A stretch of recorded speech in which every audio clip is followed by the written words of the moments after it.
we should be good. Okay. All right. Well, hi, everybody. Welcome.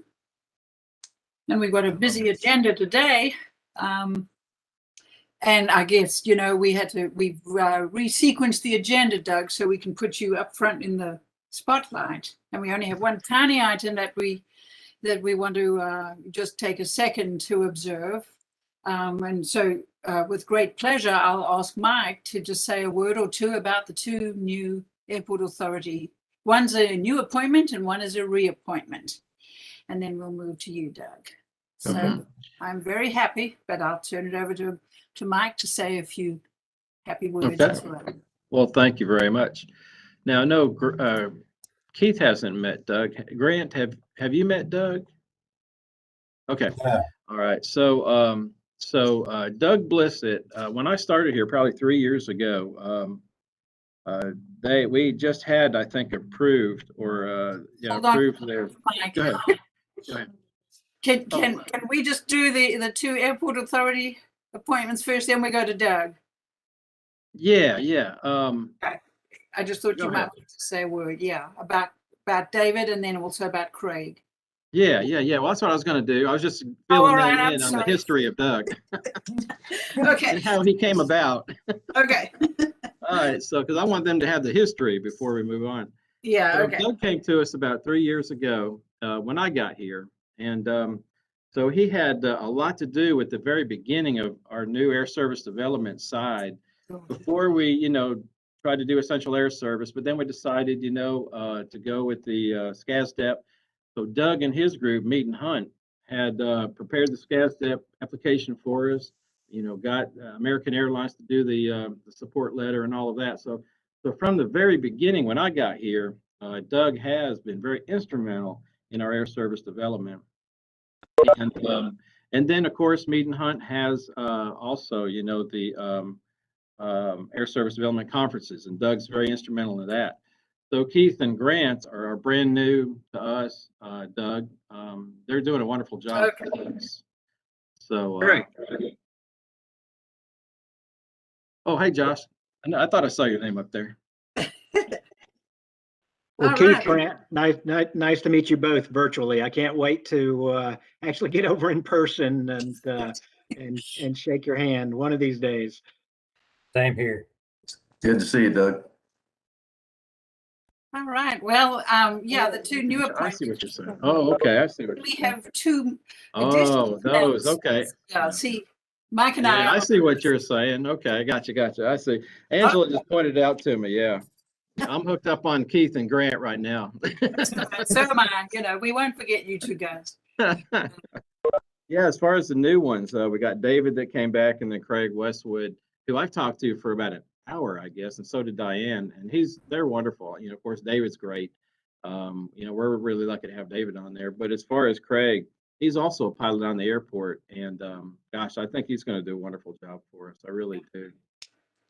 Yeah, he asked to meet with me, and we spent 2 hours at the airport on Friday, and he's very keen, asked lots of questions. So I think he's going to be a great addition, and I'm really pleased. He's also a president of the Experimental Aircraft Association on the airport. So he has a lot of knowledge of the airport, been around a long time, and I think that's really going to be a plus. Because we want to start having some more community activity, especially on the airport with the pilots, maybe hamburger Saturdays or something like that. So, that group, the Experimental Aircraft Association, puts on a lot of that at airports. So that'll be really instrumental. Yeah. So now, Doug, now we can turn to you with pleasure. And Mike told me that the title of your presentation is an industry overview and an AHN update. So we look forward to it. And I might suggest, maybe we can leave our questions for Doug until after he's presented, so that we can give you our full attention as you go. So Doug, we're really happy you're prepared to take the time to share the information with us. So thank you. Great. Thank you, Diane. And I'll pull up the presentation, and hopefully you guys all will see it. Can everybody see that screen? Yes. Yeah. Good. Good. Well, I appreciate the opportunity to go over the industry update as well as some updates on what Mike and I have been up to over the last couple of months. It's been so suffice it to say, it's been an interesting year for all industries, but particularly for the aviation industry. And this presentation will give you sort of a state of where the U.S. airline industry is to date relative to pre-COVID time frame and the progress that they're beginning to make along the lines of recovery. And then also we'll give you an update on how our discussions have been going with some of the key airline targets that we've been talking to. So I'll go ahead and jump right in. And this first graph, I don't mean for it to be depressing, but there's not a convenient way around some aspects of this. This chart is showing the U.S. passenger traffic over the last 40 years in this industry. And as you can see, it's grown from somewhere around 300 million passengers back in 1980, and almost a continual upward trend. You see some blips and declines, primarily around recessions, those little gray bars that show up vertically on the chart show the key recessions, obviously one around 9/11 as well. But it grew over that time frame to, in 2019, it was almost 900 million passengers. And obviously in 2020, you see the precipitous decline. It's safe to say that this industry has never seen any impact anywhere close to what we've seen over the last year in its entire history. And the preliminary numbers for the final 2020 employment passenger number is right around 370,000 passengers. So essentially, the pandemic erased almost 40 years of growth for the entire industry. So it's a pretty big hurdle to have to overcome, and we'll talk about some of the aspects of that as we go through. This next chart just shows the U.S. domestic seat capacity change. Obviously, when COVID hit, demand fell off the table. And back in April and May, the industry reduced its seat capacity flying around the U.S. by over 70%. In June, July, August, you see some stair-step recovery. And from July until October, it hovered around 45% decline versus 2019 levels. And then November, December, you saw some upticks primarily around short-term holiday-related travel. It dropped back down below a 40% decline in January and February. And it really wasn't until March and the resurgence of some of the spring break traffic. And obviously, as more people were getting vaccinated and feeling more comfortable in traveling, that you saw the initial significant upticks in demand. And since March, we've continued to see improvements in capacity out there.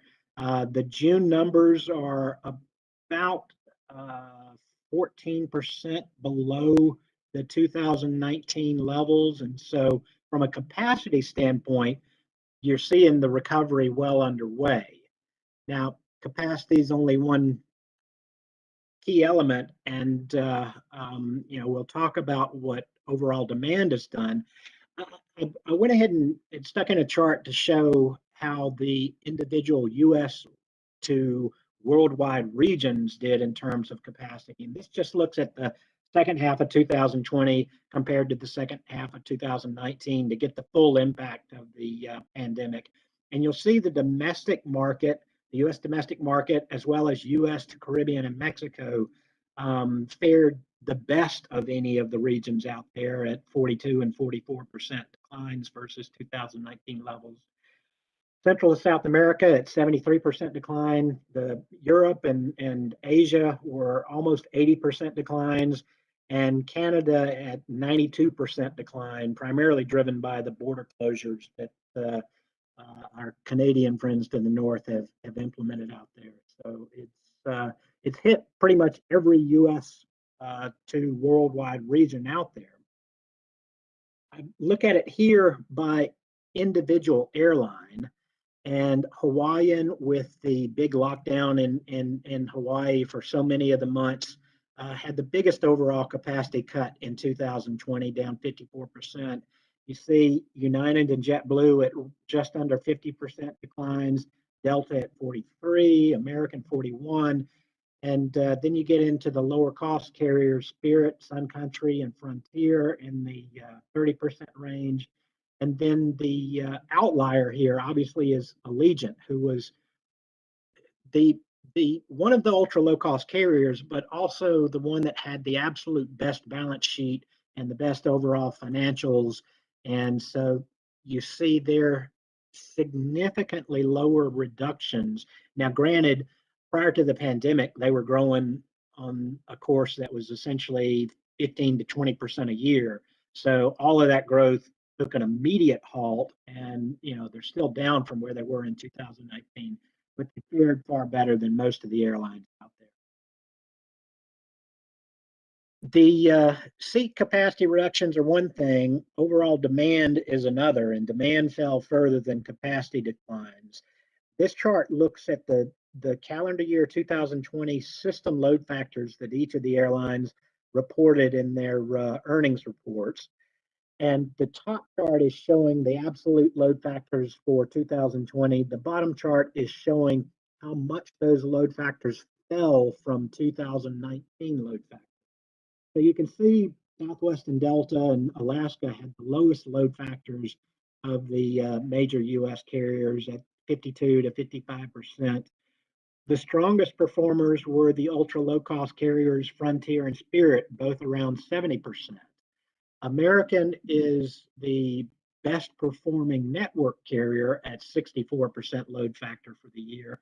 And that was pretty much true throughout the pandemic. American was far more aggressive than most of the major network carriers were in putting capacity back, in lowering average fares, and trying to aggressively bring travelers back to the skies. Now, down below, you can see Southwest and Delta both had 32% decline in load factor. That means that last year they were averaging in the mid 80% load factor range, and it's fallen down into the 50s. You see the smallest load factor declines, once again, by Frontier and Spirit. Spirit was only down 14 percentage points from where they were last year. So they fell from essentially 84% in 2019 to 70% in 2020. So it's a dramatic decline in overall demand that's flowing across the much smaller level of capacity that's out there. In addition to the passenger demand, you see average fares falling. Now, this is just looking at the fourth quarter average fares for each of those same major carriers. And you can see Spirit and Frontier fell close to 50%. In fact, both of those airlines saw average fares hovering around $30 one way in the fourth quarter of 2020. So dramatically lower average fare levels out there. The average for the industry was about a 32% decline. It's not a coincidence that the two carriers that had the lowest overall load factors also saw the least decline in average fare, Delta down 21% and Alaska down 18%. It's just a matter of how aggressive these airlines were going to be in trying to get people back on board the airplanes and balancing that against their overall financial performance, which was a pretty scary thing over the last 12 months. So when you've got demand falling, average fares falling, seat capacity coming out, but nowhere close to, but costs not coming out anywhere close to the rate that capacity is coming out, it obviously had a devastating impact on financial performance. Leading up to the pandemic, we had the strongest financial period in this industry's history. And early in 2020, the airlines were on track to see another stellar year.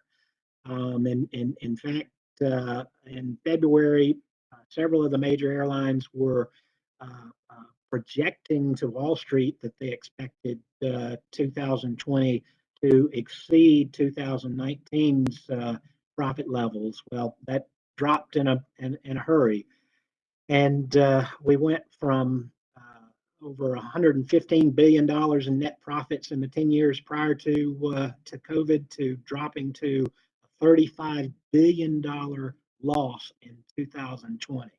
Over $100 billion in revenues disappeared from the U.S. airline network, and it's going to take some time to get that back. It was a pretty devastating loss out there.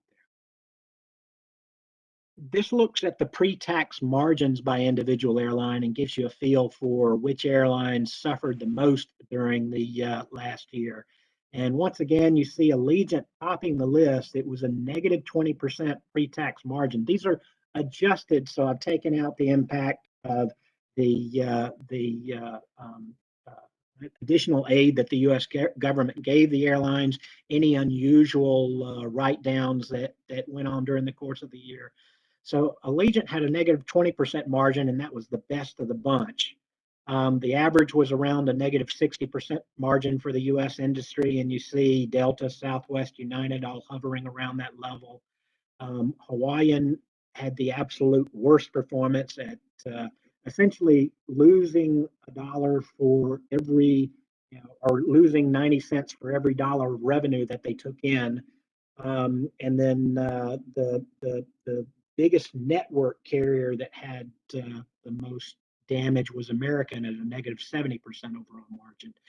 These kinds of financial impacts are going to take years to overcome, and I think we'll see that. The first quarter results that the airlines reported were substantially better than this, but clearly indicated that it's going to take a lot of time for them to not only turn their overall financial performance to cash positive, but to eventually generate real profits and then start trying to repair some of the damage to their balance sheets that this year has created. Obviously, that kind of financial performance doesn't come without major adjustments from those airlines. And one of the most visible aspects of that, beyond the capacity reductions, was the change in fleet plans out there. Delta cut more than 220 aircraft from its fleet type.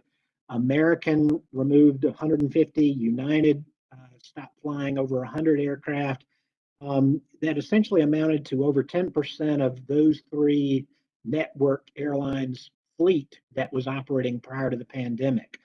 Southwest, while it didn't retire as aggressively, it had significant amounts of its capacity sitting idle in the desert. And even at the end of the fourth quarter in 2000, they had 60 aircraft still sitting out there in the desert. JetBlue and the ultra low-cost carriers, Spirit, Frontier, and Allegiant continued to take aircraft in 2020, and they're sort of unique out of the industry in that time frame. Essentially said that they didn't see a chance to really cut cost enough to justify adjusting their fleet plan going forward. This chart takes a quick look at the evolution of the U.S. industry in terms of what type of airlines are commanding what percent of the U.S. capacity. You can see back in 2000, the U.S. network carriers, which is essentially American, Delta, and United.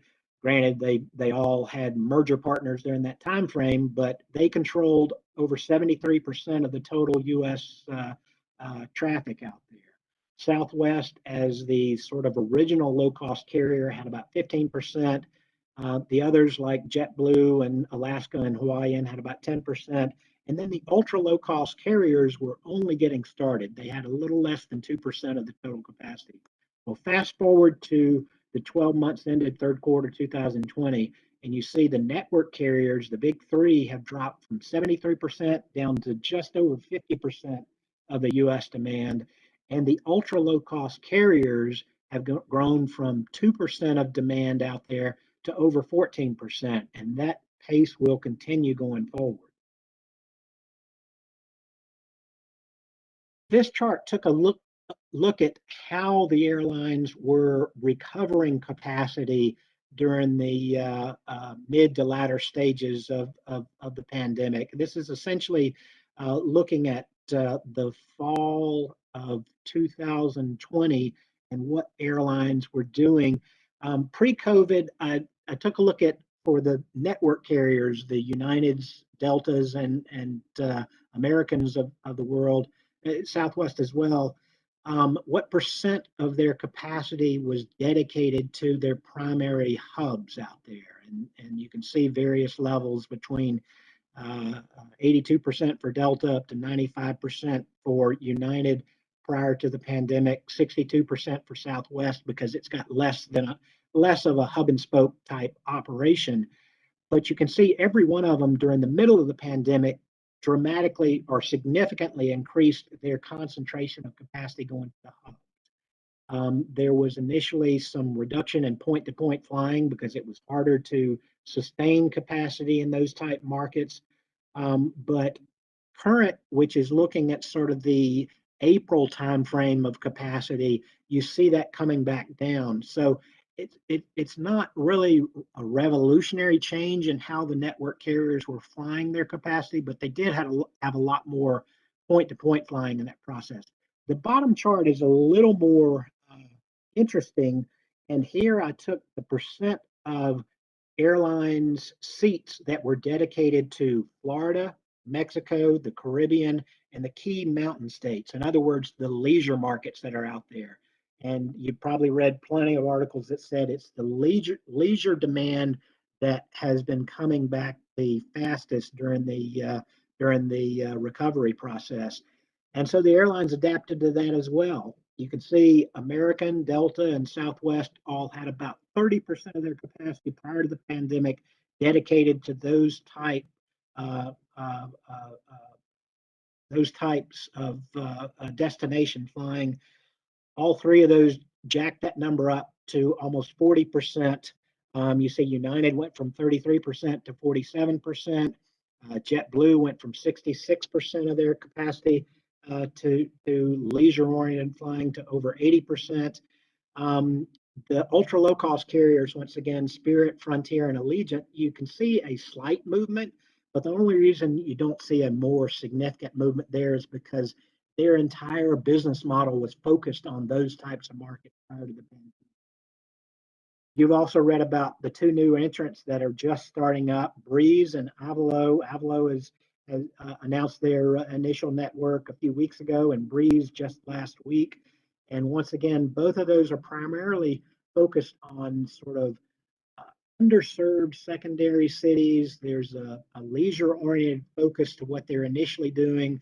And so everyone in the U.S. industry is putting more focus on that leisure recovery because the business demand recovery is still really, really suffering. It's the latest surveys that I've seen have suggested that business demand is no more than 30% of what it was pre-pandemic. And there's lots of discussion as to how quickly and how robustly it will recover when it does recover.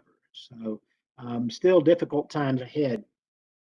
I threw in this chart just for global comparisons. And what this essentially shows is the seat change during the pandemic and the recovery by world region. You can see the bold blue line is the United States, and it essentially tracked the overall world line, which is the bold red line on this, through about the January timeframe. And then you see some slight separation where the U.S. recovery was picking up more steam than the average across the globe. The absolute worst performer during this entire pandemic timeframe, Canada and Europe suffered more capacity decline, and even that late April resurgence is a little misleading because those airlines were still, even though they had the flights scheduled out there, if the bookings didn't support flying them, they would pull those flights at less than a week out. So those two world regions struggled the most out there. You can see the anomaly out there, and it's a little ironic since the pandemic originated in China, that China recovered faster than any world region out there, and actually got back above pre-pandemic levels in the March timeframe before dipping back down in April. So just a quick look at the overall worldwide perspective of what's going on in terms of aviation seat capacity out there. I want to end on a positive note in terms of the overall recovery, and what you see here is the transportation, the TSA that handles all the security going through the airports, has been putting out daily updates on what volume of passengers were going through their security checkpoints throughout the U.S. And we've been tracking that religiously since the beginning of the pandemic. And what this shows is the 7-day average in blue, the individual numbers in red, as a percent of the 2019 or pre-pandemic levels of traffic volume. And you can see where back in April, it was down to less than 5% of pre-pandemic traffic passenger demand out there. It's gradually grown throughout the year. You can see the peaks around the holidays, and then continuing on into February, March, and April, where it continues to resurge. And over the last 7 days, it's up to 65% of where it was pre-pandemic. In fact, this past Sunday was the best day we've seen since March of 2020, where it was sort of an anomaly. We actually achieved 90% of the pre-pandemic traffic level. But once again, that's a little misleading, because while individual passengers are coming back to, close to 30, 35% of pre-pandemic levels, the average revenue that's flying on those airplanes is still very severely depressed. And so the financial of the airlines will continue to suffer in that time frame. So the key implications of all this for the future is, number one, that collapse in travel demand is going to take 2 to 3 years minimum to recover. The volume of travel will come back first, but the revenue that the industry was able to sustain will take even longer to recover. There's plenty of experts out there that still wonder whether business traffic will ever recover to pre-pandemic levels, just because of, the world got very well acquainted with virtual meeting capability and web services, and there's a question of whether that will permanently dent the volume of business traffic in the industry. The leisure demand that has been surging over the past 5 to 6 months, as customers feel safer and safer about getting back on board airlines, has been impressive, but there's a question on how long that will last. Was that just pent-up demand that will start to dissipate as we get into this coming fall, or will it continue moving forward? So all of that suggests a continued shift toward the ultra low-cost carrier models, the carriers that can sustain, $50 to $60 average one-way fares out there in the industry, but are unable to serve the vast majority of the U.S. marketplace. New entrants like Avalo and Breeze will continue to drive key network adjustments, and you're already starting to see the Americans, Deltas, and Uniteds tweak their networks to respond to those airlines. The global alliances and airlines are going to continue to have to adapt, but they're going to have to get some kind of stable, predictable platform on how the world markets are going to start to open back up. There's lots of discussion going on in terms of COVID passports and the traffic light systems that Europe is talking about, in terms of which countries have red lights, they can't travel, which have yellow lights that still have significant restrictions and preventions associated with travel there, and then the green light countries that they feel like there's been enough either vaccination or reduction in virus spread to open those countries back up. But all of that still means that fleet and financial restructuring is going to, limit how quickly the majors can recover. Their balance sheets have taken a huge hit, not just from the overall government aid that they've had to take on, but just from the damage that the huge daily cash losses that each airline has seen over the course of the year. It's going to take years for those airlines to rebuild their balance sheets to the point where they're comfortable making big investments in things like fleets and airports again. All those pressures will continue to force a significant evolution on the industry, but evolution is what this industry's been all about. We've just never seen it quite the pace that we've seen over the last year. So to tag on to that, Mead and Hunt back in late March, we usually have an in-person air service development conference out in Arizona to bring the airlines in and bring our key airport clients in to give them updates on what's going on at each of the airlines, what's going on in the industry, as well as have one-on-one meetings with each of the airlines to talk about air service development opportunities for each of those airports.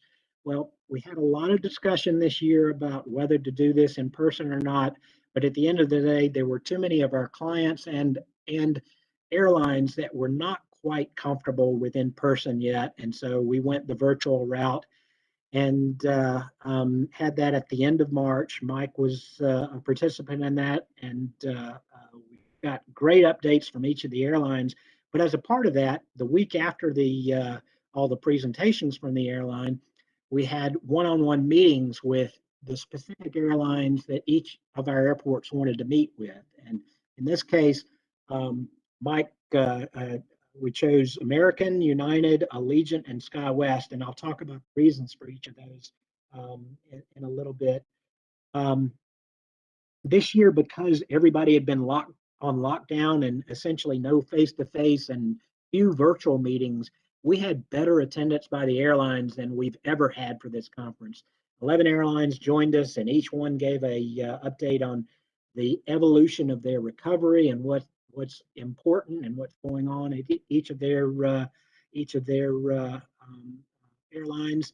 The Department of Transportation gave us an update on things important to them, and then we had a number of informational sessions, including an industry update, as well as some of the key evolutions and data that we're working on to adjust to this pandemic, when essentially historical traffic data may not mean anywhere near what it's meant in the past, and the airlines are going to have to adapt to looking at different sources to do key planning. The American meeting we chose obviously because they're the supporter of our ASDE proposal. We have them as first choice to initiate service from Athens to their Charlotte hub. United is our second choice potential service to their Washington Dulles opportunity. Allegiant we chose primarily because they are the only ultra low cost carrier that doesn't already serve Hartsfield Jackson, and Allegiant has made a name in going into low cost airports near major population centers and pulling primarily leisure oriented traffic out of that catchment area and taking them to key leisure destinations, Las Vegas, key Florida markets, Phoenix, Los Angeles, that kind of thing. So we wanted to talk to Allegiant just to make sure that they were aware of the opportunity in Athens. And then SkyWest we chose primarily because they are the biggest regional jet operator in the world, and they are United and American's #1 regional partner. They don't fly a lot on the East Coast. I think there's only a couple of routes that they fly for United in Dulles, and there's nothing in Charlotte today. But because of their size and scope, and they are the most likely and most capable regional airline to be able to expand in this environment, we wanted to give them an update on Athens as well. So just a few key takeaways, and Mike, feel free to add to these as we go through them. One of the disadvantages of face-to-face meetings is that the airline usually can only spare one or two people to go out to these individual conferences. And so the likelihood of getting the chance to talk to somebody who is in charge of your particular piece of the network is not very large. I mean, in most cases, you're talking to somebody who's going to take that presentation back and give it to the key people involved. But when we do it virtually, you have a much better chance of talking to the folks you really want to talk to. And in this case, for American, we met with manager of the Charlotte hub. She is the person that controls the purse strings and the decisions on what American does to and from Charlotte. And she expressed a lot of enthusiasm and a lot of optimism around the Athens-Charlotte potential. But she did say that at this time, they're still primarily focused on rebuilding their network. They're in June, I think, up to about 90% of where they were pre-pandemic, but almost no new cities out there. But they did just a couple of weeks ago announce that they will be initiating service to Columbus, Georgia to Charlotte, which is a great and promising thing for us. That begins in mid-August, and they'll have 2 trips to Charlotte with 1 trip starting to Dallas. Well, the background on this is back in 2014, Columbus was awarded a $750,000 SCASD award to bring American Charlotte service to Columbus. Now, American wasn't in a position at that time to take advantage of it. The award expired after a 4-year time frame without having a chance to initiate that service. But all of the conversations that were initiated during that time frame kept Columbus on American Airlines' radar screen. And Jason Reisinger, who is the head of American Airlines Global Network Planning, had told me several times that he was keeping a very close eye on Columbus, and quite frankly, he was very close to announcing that new service just prior to the pandemic. So it's not surprising to me that that's one of the first new cities that they announced as they start to recover. But it also means that our SCASDEP award, which is the same amount, $750,000, and combined with the funds that we have available, gets us close to $1 million in total support that would be dedicated to American Charlotte service. That will also keep us on their radar screen, and hopefully we'll be able to get them engaged and willing to take advantage of that opportunity before our SCASD expires. The pandemic convinced the DOT to extend that time frame for another year, so we've got 5 years to make this work. I think our next step with them is to set up a headquarters meeting to make sure that we have plenty of time and ability to fully brief them on the opportunity and the timing. But we also want to hope for a successful launch of that Columbus, Georgia service to Charlotte, because that will bode well for additional expansion along the same lines. United also expressed interest in the Dulles service. They have a little bit more flexibility with the regional jets than American does right now because of pilot scope clauses, but they also indicated that it's too early in the recovery process to discuss in any meaningful way.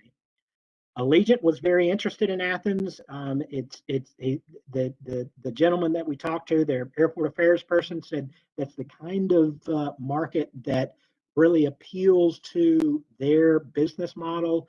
And so it's probably worth following up with them. But in my own opinion, my own experience with network planning in the industry, I still think that's likely a relatively long shot for us, but we want to continue to engage. And then SkyWest, we met with the head of their network planning, and he would certainly be instrumental in either American or United implementation of service, depending on their fleet flexibility.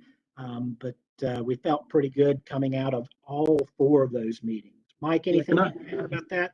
Yeah, the American Airlines. I think she said also that she was going to hire an intern or get an intern in there and look at several airports and look at our numbers from our market study, you know, to see if it fits in line with what they like. And then I don't think I brought this to the attention of the authority, but about a week or so ago, I had a meeting with all of the commercial airport managers, and Amber, you know, in Columbus, she was on, and she talked about the you know, the new service of American Airlines. One of the things that she mentioned was that that SCASD grant came in real handy. That, you know, they really liked that fact that they had that SCASD grant, and also the other thing that they liked, which I told Josh yesterday, is that they involved the chamber, which I always do, and also economic development. That they were very impressed, you know, that they were at the table when they were negotiating. So. Thanks, Mike. You bring up several really key points that I put in the next steps here.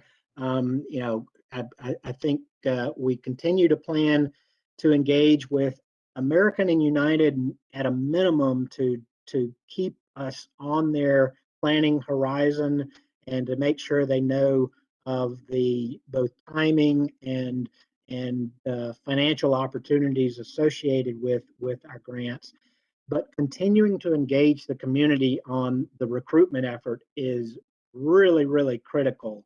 And, you know, that's one of the things that the airlines look very favorably upon when you've got a strong commitment from the individual community. They want to make sure when they start their service that the community is ready to patronize it and to support it.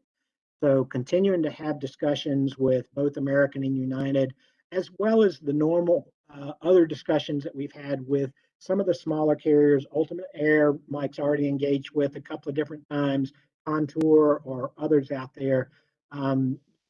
You never know where opportunities will emerge, and some of the things that are going on internally at individual airlines create unique situations that might present some opportunity for us. So we need to be ready to adapt when that comes. And most importantly, just to reinforce the message that the airline recruitment, especially when you're trying to bring commercial service back to an airport, is likened to a multi-year marathon. It's not something that you just engage and within 2 to 3 years it magically appears. You've got to work the network planners. You've got to make sure they have the information, understand the community in a deep enough fashion that they're willing to make the commitment that, you know, will ultimately be, you know, in the tens of millions of dollars range for any commitment that they would make. So continuing to engage with them and show that support is going to be critical going forward. And Mike's doing a great job of that. So that's the presentation. Open to any questions, discussion, whatever you guys want to talk about. Yeah, Doug, it's Keith here. Just on one of your last points there, you were talking about it's important to continue to engage the community to be potentially ready to patronize and all that. That's one of the things that can help with a new airline.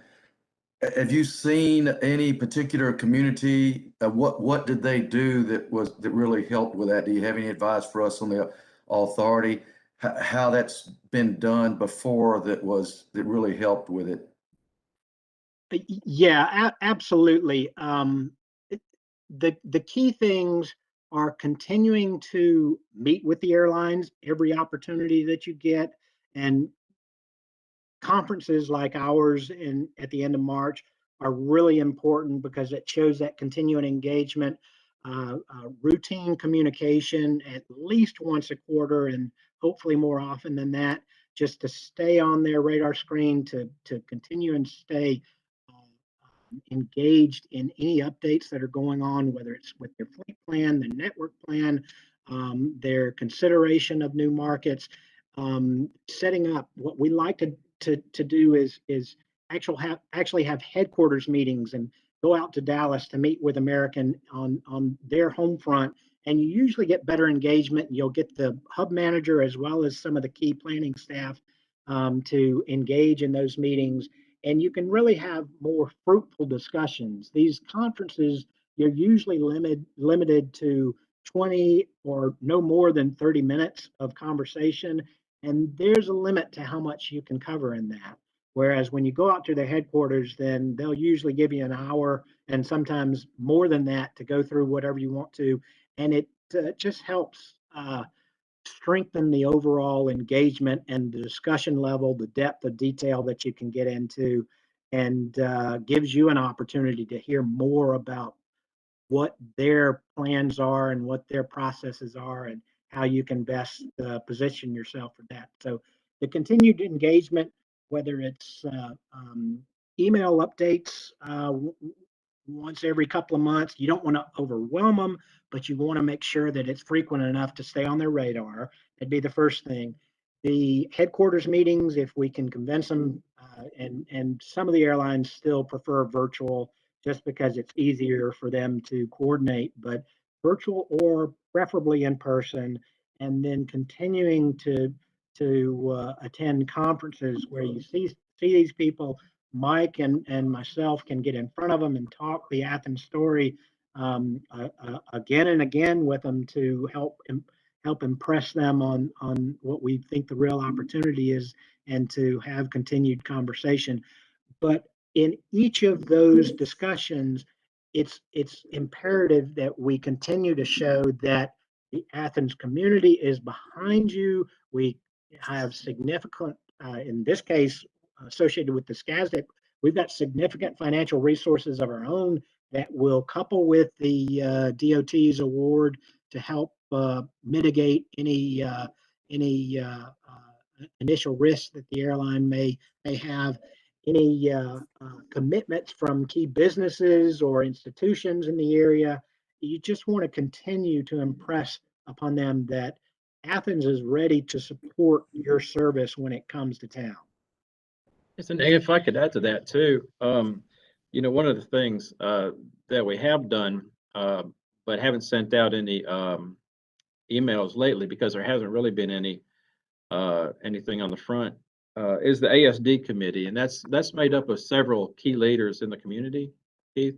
And I can give you some of those names, but that's the committee that Grant's also on, and then Les, and then Diane as well as chair. She's on that too. So we haven't had a need to meet, but it probably wouldn't hurt for me to give them an update. You know, after this, I was really waiting for this to see what Doug said to the ASD subcommittee, and then also I worked closely with the chamber pre-COVID to get the you know, to get the community, the business community, engaged and kind of on board, and we were successful actually. We had a function here in one of the hangars. It was a hot day. Les was there, and we all sweated, but it was hot. But we had a lot of key folks come and look at the airport, and one of the things there was just to kind of introduce the airport to the community, key leaders in the community, because we were working on the ASD at the time, and so that's how we've kind of gotten in front of the locals anyway. Les? Yeah, Les. You might be on mute. Yeah, Yeah. I always forget. Thank you. A couple of, it's just, and that's just anecdotal, but it seems like at least the recovery of the airline industry is going to be, in my mind, tied to the ability to reattract the business traveler. And assuming it's going to look like it did before. And I had hate to be pessimistic, but what percent of an airline's profits in the past came from business? You know, I flew every week, so I have an idea, but yeah, every airline likes to make its own calculations, and you can get ballpark. Yeah. You can get pretty broad spectrum on that, but generally speaking, no more than sort of 30% of American, Delta, or United's, you know, the key network carriers, onboard traffic was true business travel, but that 30% tended to fly at twice the average fare of the leisure passenger. And so you can see as much as 50% plus of the revenue generated by business customers. Now, over the past 5 or 6 years, when the industry was running 85% load factors year in and year out, if a business passenger drops off the airplane, an airline can easily replace that passenger with a leisure customer, but they're still giving up 50% of the total revenue in that trade-off. So while I still think the airlines will get back to pre-pandemic load factors, probably in the next year. Certainly, I think by the peak, winter months of 2022, the revenue that's flying on board those airplanes is still going to be significantly depressed. And each of the airlines has done a great job of taking costs out of their network. So the network airlines are working furiously to adapt to what they believe is going to be a lower overall revenue productivity on board their airplanes. But whether they can adapt fast enough to compete successfully with some of the airlines that have costs that are less than half of what those network carriers have is still up for debate. I think at least in my mind, there's no question that the Spirits, Allegiance, and Frontiers of the world are going to continue to take share away from the Americans, Uniteds, and Deltas of the world. But those ultra low cost carriers still can't do the same kinds of things that those network carriers can. So you're never going to, at least in my mind, you're not going to see those network carriers go away. You may see them shrink a little bit, at least relatively speaking, but their global reach is something that those ultra low cost carriers just can't do. And some of the pervasive US network reach is also something that they can't do. So, you'll continue to see hopefully successful major network carriers out there competing with those low cost carriers. But it's going to take, in my mind, 3 years before the business travel is anywhere close to where it was. So tied along with that, and you maybe answered this, if you had a guess, because we didn't get that level of detail, but in our catchment area, what percent do you think is business travel, and or maybe even what people originating in Atlanta are business travelers? Because we wouldn't know that from our data, but yeah, we wouldn't know it for at least any of the data that I've seen, and a survey would certainly help. But I wouldn't imagine Athens is far different from sort of the 30%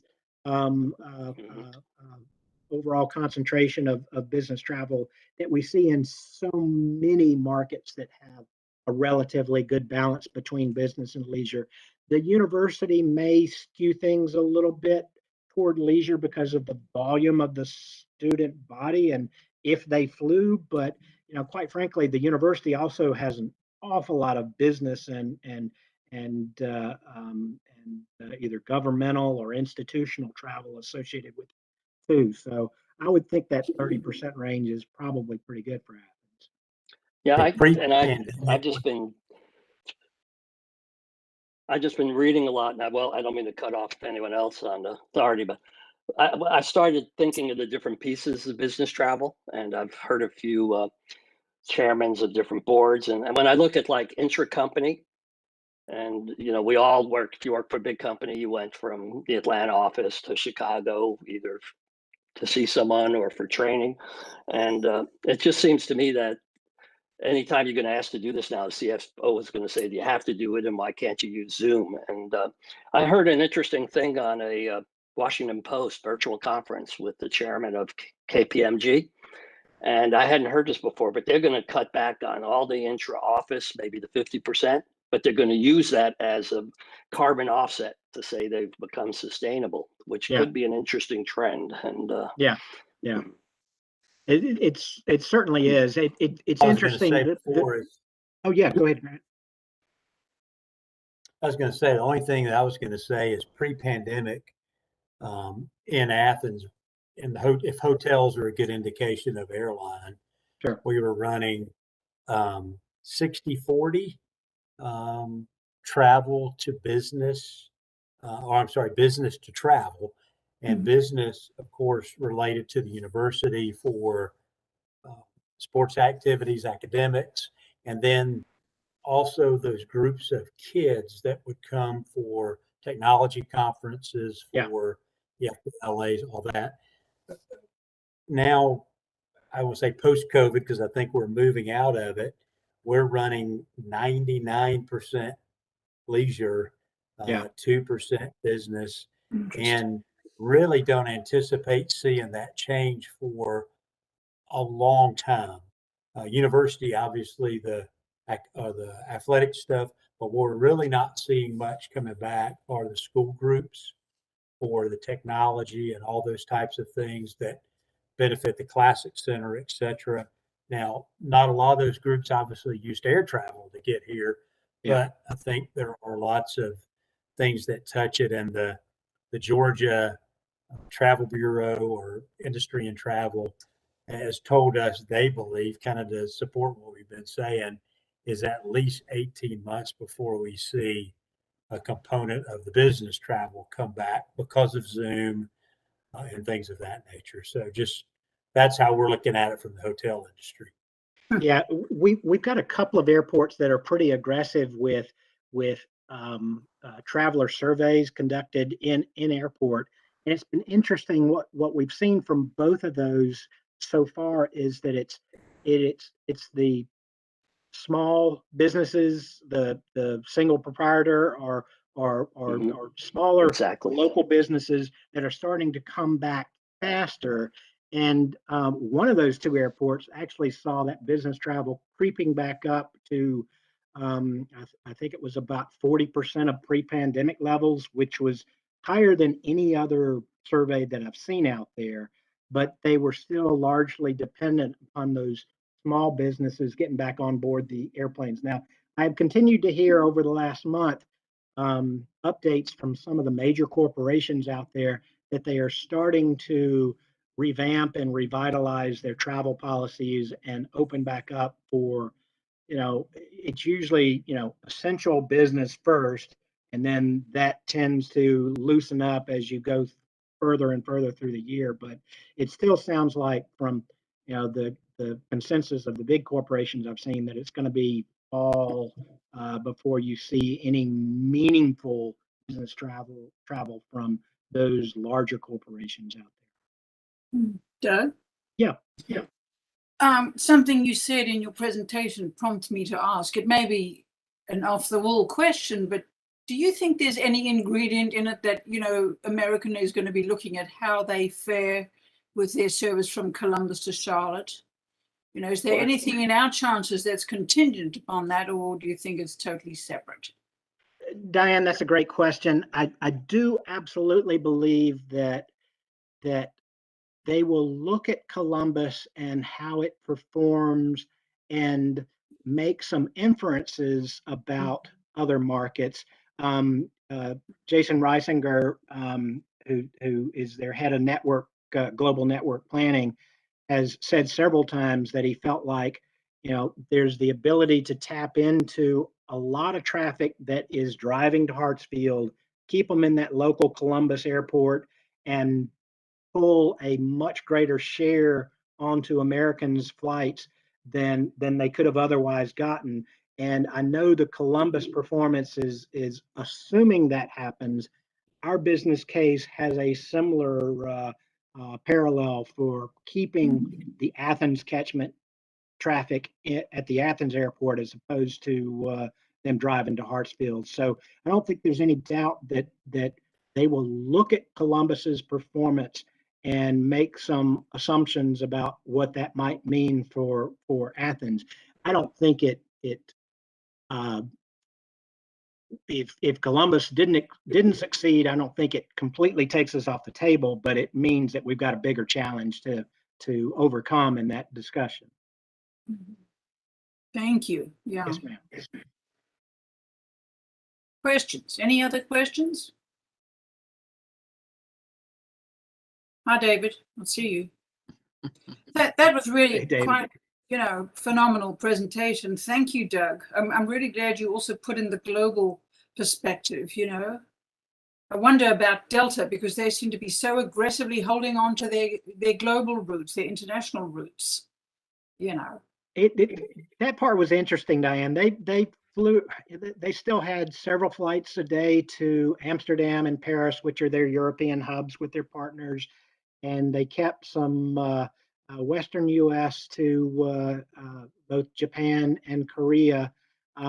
It's not to say that it was anywhere close to what their normal international network would be. They were still down over 80% from a pre-pandemic level, but they seemed to be flying a lot of flights that I struggled in my mind to figure out how they were sustaining it. Now, all network carriers saw a lot more cargo revenue during this time frame.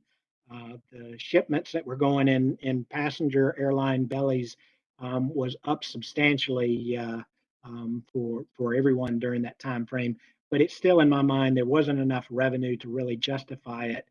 But I'm sure they felt like maintaining some of that international presence was worthwhile at the end of the day, in spite of all the challenges. Well, we flew Delta in January to Amsterdam, and it was about 10-15% capacity. The plane was empty, but it was almost, they said, a dogged determination to hold on to the route. Yeah, and it's interesting, as some of the European countries start to open back up, you see Delta as well as other airlines getting more aggressive with Greece and Spain and Portugal and even Croatia, a country that Delta had never served before, now has a JFK nonstop flying into it, because those are the only airlines that are really open. They had an experiment with both Rome and Amsterdam, where they were doing testing prior to you boarding the airplane, and when you arrived in either Amsterdam or Rome, you went through another test, and both those countries allowed quarantine requirements and COVID testing exemptions to be relaxed a little bit around that. And supposedly those tests went very well. But once again, it was nowhere near the demand that you would want to see on those airplanes. Yeah. Well, any other questions for Doug? Mike, any closing comments? Well, I just appreciate Doug. I've learned so much from Doug. He's taught me a lot, in these 3 years, from the SCASDAP grant, to how to talk to the airlines and all this stuff he presented to us was Greek to me prior to meeting Doug, but he knows his stuff. So I'm glad that we have him on board. I think you're a regular feature and highlight of the year, Doug. So. Diane, I appreciate that. I apologize for taking longer than I should have taken in this, but it's a fascinating subject, and I'm always happy to engage. If anybody has any more questions, either of the presentation, I'll send you an electronic copy of that, Mike, and you can send it out to everybody. Okay. If you have any further questions, feel free to reach out. There is nothing on the agenda that was more important than your presentation. We really do appreciate it, Doug. I really appreciate it very much. Thank you so much. Happy to do it, Diane. Appreciate the time. I'll go ahead and sign off and let you get on to your other important agenda items. See you later, Doug. See you, Mike. See you, Doug. Thank Bye. you so much. Okay. That was great. Wow. Wow. Kind of leaves one speechless, some of that. It really does. Yeah. So thank you, Mike, also for, facilitating that and allowing us to learn along with you. Yeah. Yeah, it's a lot of information that we get every year from all the airlines, and it changes every year. I mean, of course, this year was a big change, but every year. Well, I suppose we have to go to more mundane matters now, down to earth. I'm looking at the time. What is this? This is 4. Well, we're just after 4 o'clock.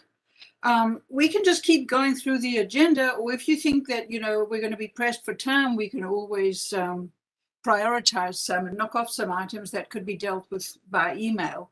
I don't know what your sentiment on that is. I can go through mine fairly quickly, if that means anything. All right. Well, I can clip through mine very fast as well. Okay. So, because we have a couple of items that we do need to leave some time for. One of them in particular is with David.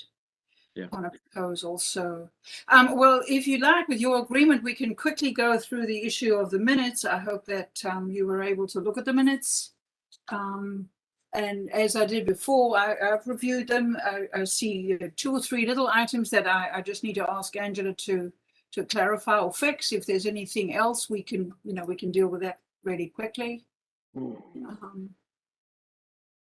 Under marketing and outreach, actually, there's just a point of clarification there. Mike was the one who gave the 2 commissioners the tour. And so rather than leave the sentence like that, Angela, you could just insert the word, and Mr. Myers provided them a tour of the facility. And then there's actually a sentence, further discussion will be held next month concerning returning to in-person meetings. Correct me if I'm wrong, but I think actually that is connected to the COVID update where we asked Josh about whether we'd meet in person next time. And he told us, well, maybe either or, but it's not going to be a hybrid. So that could just be moved to item E. With your agreement. we got to figure out a way to. I mean, if everybody's in agreement to meet together. Yeah. Oh, okay. Oh, I see. Approve the minutes. Yeah, go ahead. Well, I'm saying that sentence actually just needs to be moved down to item E because it pertains to COVID update. Okay. So that's just an easy move. And then there's one punctuation point on the next page under the email address section, which I can send to Angela. So we could approve the minutes just with those minor corrections made. Okay. If that's to your liking. Okay. You need a motion for that? Yes, I need a motion for that. All right. So second. Grant moves. Who was that seconding? Les. Okay. All in favor of approving the minutes as submitted with those minor corrections? Aye. Aye. Objections? Abstentions? Okay. Thank you very much. We'll knock that off the list then. Okay. Thank you. So, Mike, if you want to move to your financial operations report and the other reports, we're with you. Okay.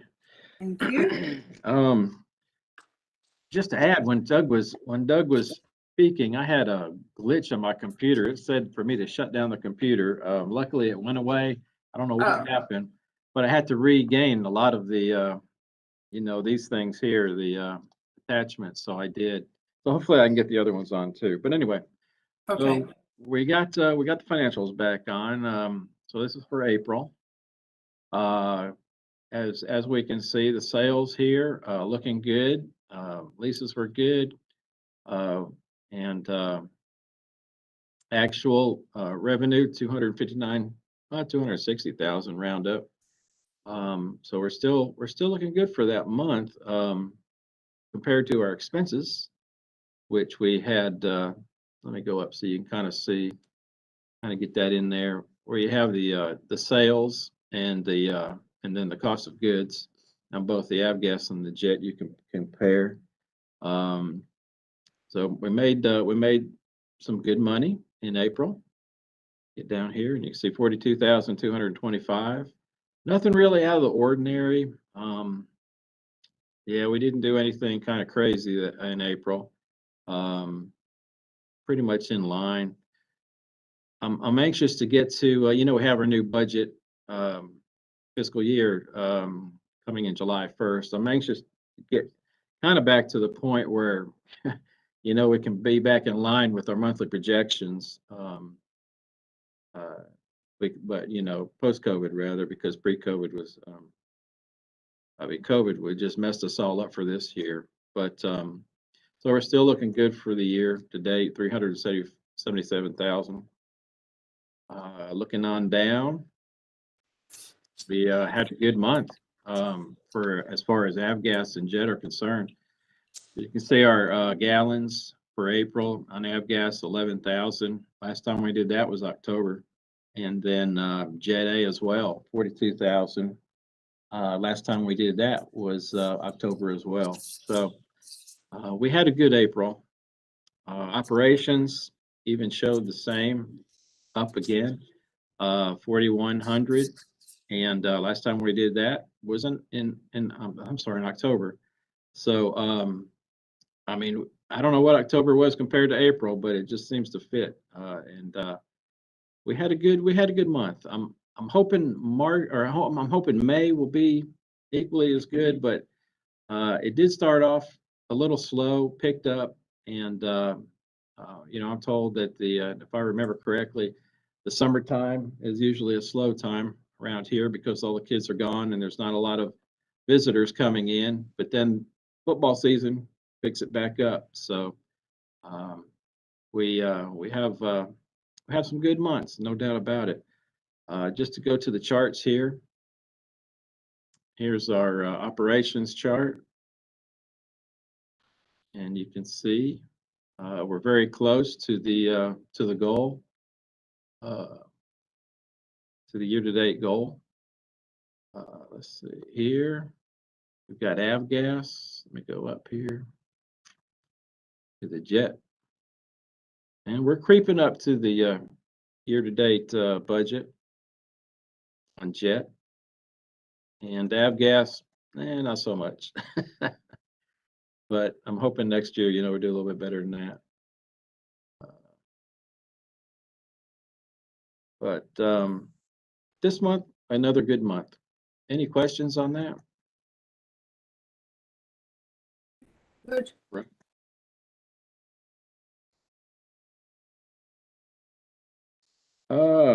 Quickly, capital improvement projects. We have started the Taxiway Alpha project. We started milling last Thursday. We're continuing to mill today. We're going to get down to the aggregate now. We milled up all of the asphalt that was on Alpha, say Alpha 3 to Alpha 1, which is pretty much midfield west on that taxiway. And now we're digging up the aggregate, and we'll get down to the dirt, and then dig up the bad dirt, and then start building it back up again. So it's going well. It's a little slow right now. They don't have, in my opinion, all of the equipment they need to make it go fast. So they have other projects going on, but as soon as those projects end, which is fairly soon, from what I'm told, a lot of that equipment's coming here, and then we'll go full steam ahead. So also we are doing the localizer project as well. We're doing some environmental things on that. I think today was, and Jacob might could talk to that. I think there's a 7-day letter you always got to wait on, and that's done. So now we can continue on with some of the environmental parts of it, and that's mostly the pension ponds and things like that that go along with it. That are a requirement. And also, I think I sent out an email that about 2 weeks ago, that it was announced that we did get approved to get a grant for the second half of the Alpha, which is Schedule B, which will be midfield to the east, and that gives us that parallel taxiway that we've been wanting. Also, LED lighting and all that. So we're excited about that, and all of it's match free. So we're really excited about that part of it as well. Any questions about the projects? Pete? Yeah, Mike, is the taxiway project creating any interference with air traffic really at all as far as volume? Not right now. The tower has been really good about talking to the incoming and outgoing aircraft, letting them know, that we do have work going on Alpha project. And as far as run-ups, like an aircraft, they'll do a run-up, test the engine and whatnot before they take off. A lot of them do at the end of the runway, but since, that's closed, we have an area on the tarmac that they can do it where it won't interfere with a lot of the aircraft around. So, it's been, so far, it's been really, really good.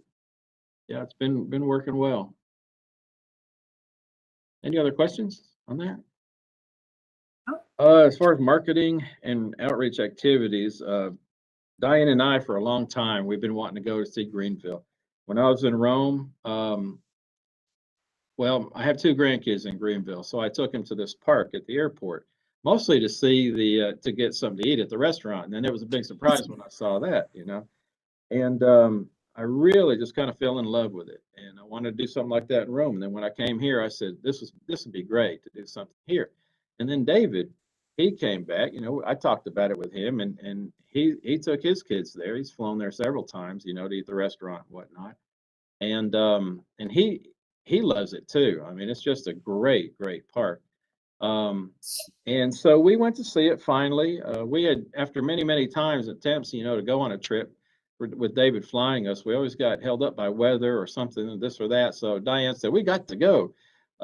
David was busy, so we just drove out there. We just drove there, I think it was last Tuesday, and ate and talked to the lady there, the assistant manager, who actually, um, it was her concept. She built it from the ground up, and she's a very unique lady for sure, but a great lady, and it was nice to talk to her. Got a lot of her insight, and she said she could help us in any way.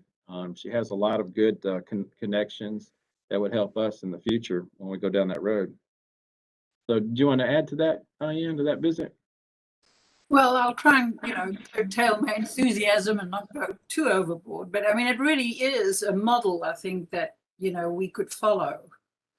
I think it was really worth its weight in gold. I mean, she gave us a lot of insights, like Mike said, about, you know, from whom she got donations, how she worked with the commission, what some of the political ins and outs were, etc. That it took her 12 years to do it. But I think overall, because I also visited PDK on the weekend, you know, overall, the sense is that it's a model to follow, but it's like the ultimate dream, you know, that it doesn't have to be all or nothing. We could actually start much smaller than that, but then work up incrementally, because she did talk about that, didn't she, Mike? That it was over many years. She didn't do it all at once. She added one playscape one year, then the next year she went for funding for another one. You know, piece by piece, she did it. So it was really exciting, but also sobering in terms of the value, you know, as a model to follow, if that's going to be a possibility here. So, and actually, you know, I think that she reinforced the notion that, you know, if we want to get the community behind the airport, this is a golden opportunity to do that, you know, is to recruit the community and families to come to the airport as a destination, even if they don't fly, you know. Yeah. Or certainly if they do fly. Yeah. So. Yeah, and it was amazing. It was crowded when we were there. Yeah. It was full of people. And And it's not, you know, it's not, I would say it's not hard to get to, but driving, it's not easy to get to. Yet they still go and they enjoy it. Yeah. So yeah, I was really happy to meet with her. It's the first time I've met with her. As far as the ClearPoint data system, Angela's continued gathering the information and inputting it, and I guess soon we'll be, maybe next meeting or the following, we'll be updating again as we do every quarter.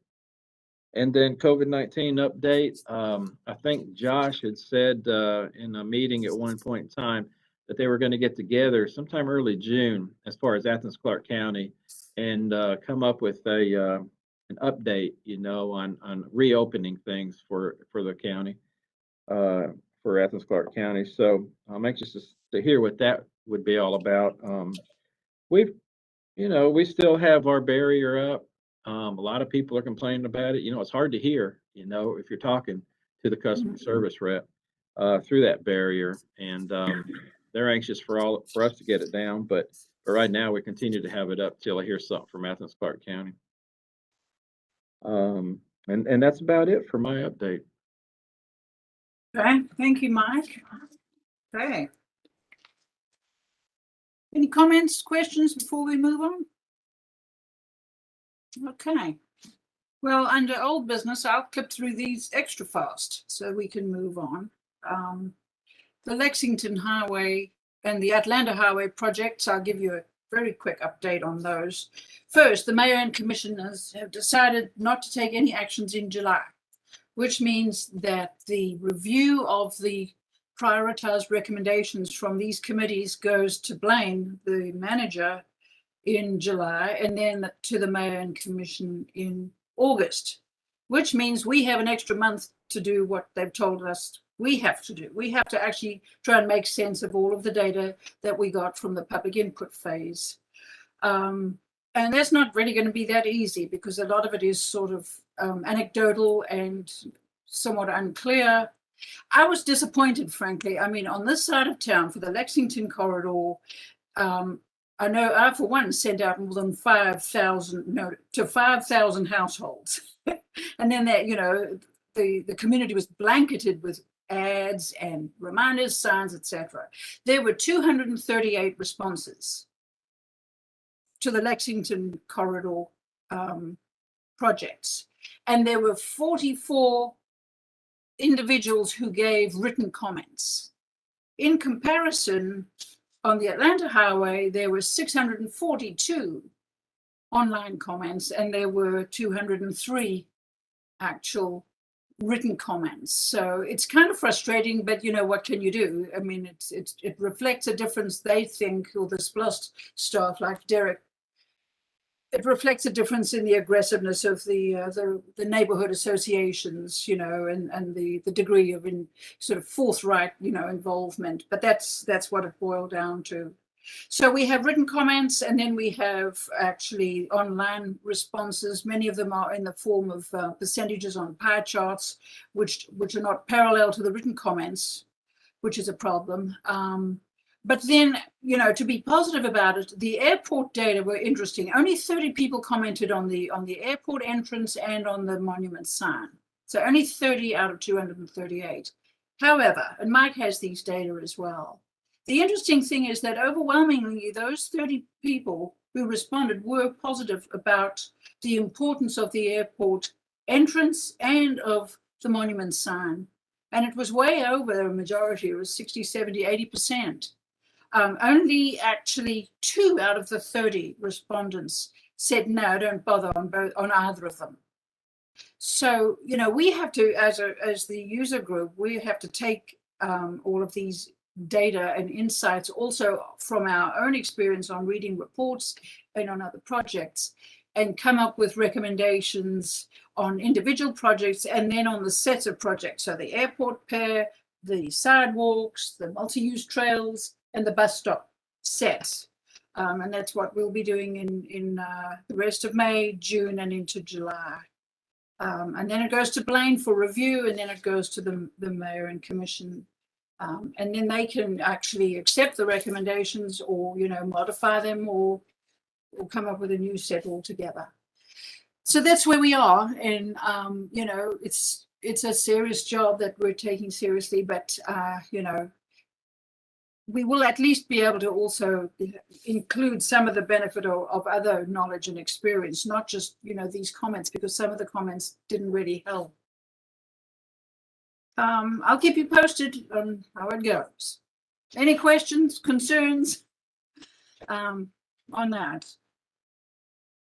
And then secondly, under old business, the micro park, you know that in the past I've given you updates on that. There are little park, a few acres on the island that enclosed by the circle on the airport property with the catalpa trees, which are in bloom, and the pecans. I hope you noticed the trees in bloom. Mike, you can confirm or clarify. We're moving forward on that. You know, the park outline is in place, and now there is a donated bench with which will have an engraved plaque on it, donated by a family locally. And then there's also going to be a picnic table, and for every picnic table you have to have a garbage bin and a dog cleanup stand. But Mike, you can perhaps comment on those. You know, it's a small start, but it's going to be a little clump of installation on that little island, which right now looks actually really beautiful as a little patch of green space. So those are currently being ordered, aren't they, Mike? They are. They are. And yeah, Angela's working on that through purchasing. Okay. I think it's going to look really nice as you drive in. You'll see that it's kind of inviting, you know, a place where you can kind of sit and, you know, relax and have a picnic if need be. But I think it'd be good. And that's sort of separate, but in addition to any plans that we have that we can build on for, you know, a children's playground or park. But I think it's worthy, and I did want you to know that the items were being ordered, because sometimes with something like that, if people never hear anything, they say, well, that idea fizzled. It didn't fizzle. It's alive and moving forward, and we're happy. But nothing goes fast, in government. It takes a while, Oh. as far as purchasing and that kind of thing. And yeah, it's moving along. Okay. So we can move into new business, and I also want to be brief here because we have a couple of important things that we need to reserve the time for. I don't know, Mike, if you can share that diagram, yeah, and if we can zoom in a bit. I did send this to all of you. Mike and I Mike has reported, and I've also added comments on our meetings with people like a couple of the commissioners. It's also occurred in other meetings where what became really clear to me was there was a need to have something sort of on paper that you could point to in some of these meetings when questions are thrown at you across the table about the community and how does the airport serve the community. And everybody wants commercial passenger service, but where'd it go? Oh, It was there, then it disappeared. yeah. Anyway, the diagram. Where did it go? Where did it go? I'll hold it up in case it comes back. Where am I? Up there. So actually, primarily for Mike, but also for, I know I have the chance to use it later this week when Commissioner Myers wants to meet with me again. You all may want to use something like this, but I felt that there was a need to actually say, take the idea of the airport as a destination, take the concept destination, and try to identify as many different dimensions of the idea of destination and put them down so that in a meeting, as people start talking about, well, what about this? Why don't you do that? One could actually say, well, here, have a look at this. I'm glad you asked.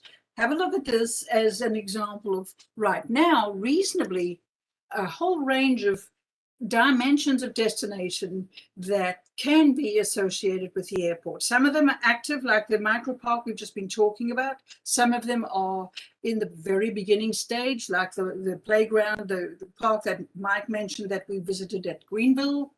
Others on here, air passenger service, are a major priority for us. You'll see that at the top of the diagram. There is no sequence implied here, but it's at the top, like at 12 o'clock, if you think of it as a clock. So this is something that, I was thinking about, Mike, the whole time I was working on this. I put some clarifying notes to the left. And this actually also addresses aspects of goals 2, 3, and 4 in our strategic plan. Keith also had a good look at this and gave some input on it. Mike gave a lot of input. And so we're sort of at the point of asking you, for your input. This is not something that requires a motion and a vote. This is a request for input. I'm looking at you, Grant, and I'll pick on you without it being necessarily for anything other than positive. But, I'm thinking of you in your professional life, in your line of work and business. If you were to be thinking of the airport and say, well, is there something else that we don't have on here that we should put on as another form of destination that shouldn't just be sort of vague, in the back of our minds, but actually should be made concrete in discussions? Maybe you can suggest. Keith, you've actually added a couple, thoughts or reinforced them. Angela actually added one. She talked about snowbirds and the fact that there are numbers of people who actually use the airport as an in-transit destination on their way back or to Florida and their winter home. So, for your, input, I think we can just leave it there. If you have a comment now or a question, or maybe you want to take it away and think about it, and you could email me. And then, Mike and I and everybody, we can talk about it. But I think it's important as we move forward to say, bear in mind, different ways in which we can promote the airport and even defend the airport to people who want to be skeptical about the airport as many forms of destination. and we're not stretching it in any way. Every one of these is in some formal fashion already on the radar, but it's a way that we can use it as a tool to also get it on the radar of commissioners, of other policymakers or local officials, businessmen, community members, you name it.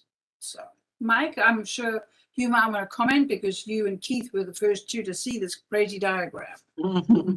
Yeah, I like it. I think it's good. Yeah, I think it has a lot of good stuff on there as far as the destination. Yeah, I think it's something we can work with. What about you, Keith?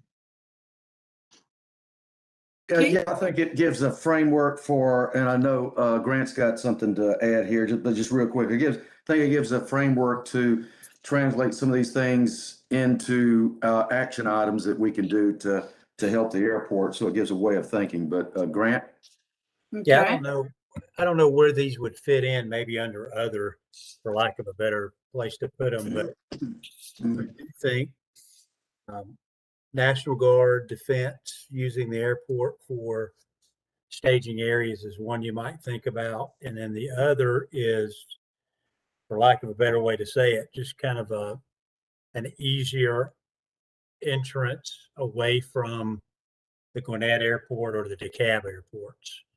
I know used to be Gwinnett was the place where people went to get out of the kind of the DeKalb and Charlie Brown area, but now Gwinnett's probably become more busy than they are. But I do know a lot of folks that will fly specifically away from Atlanta and just to get out of the traffic. So that might be something to consider. Yeah, I put other up there and we can add any number, you know, there's no restriction here, but I think those would be good to add. Anybody else? I may be catching you, you know, on the wrong foot asking, but if you think about anything, do let us know. This is something that's going to be updated and, you know, augmented ongoing. So I think those would be two good ones to add. So thank you, Grant. I appreciate that. Anybody else? Before, go ahead. I heard somebody. Okay. All right. Well, shall we move on? And actually, David is an example that fits on here, so that's why he's next on the agenda. He's an illustration. Are you with us, David? Hi, David. Where'd he go?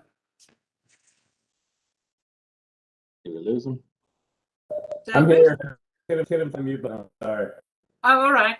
Yeah, I had asked David to give us a little update on the event that occurred at the airport. It was the May the 1st, wasn't it, David? When you had the UGA Aviators Club event?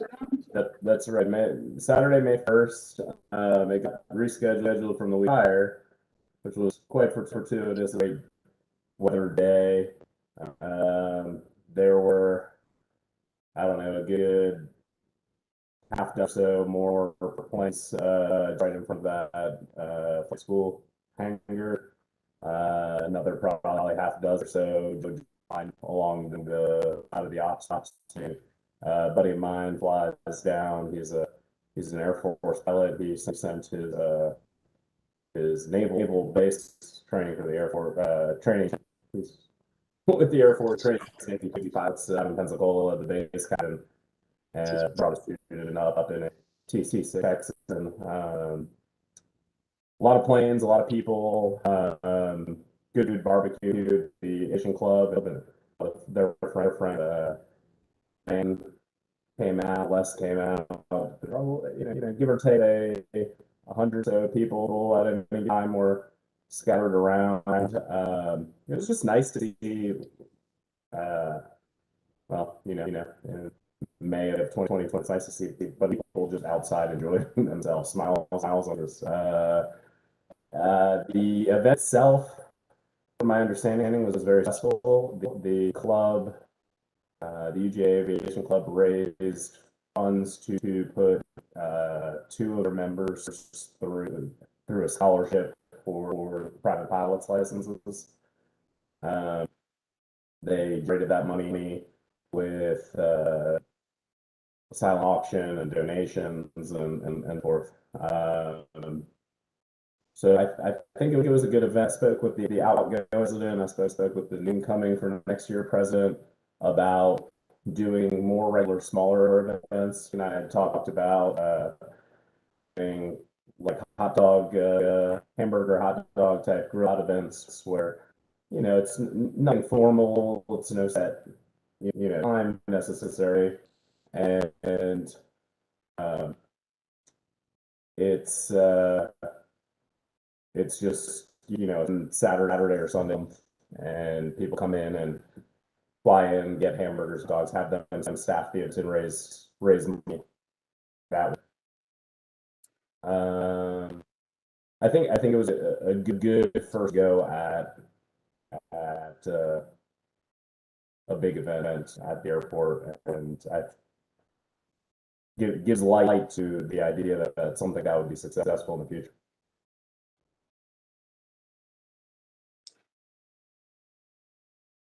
Actually, something you said while we were there made me draw that diagram, David, because we talked about, everybody wants air passenger service, but there are all these other ways that we, in the meantime, really ought to try and promote and increase. I thought it was great. We counted over 100 people at that one event, and you're on the diagram, as an example. So.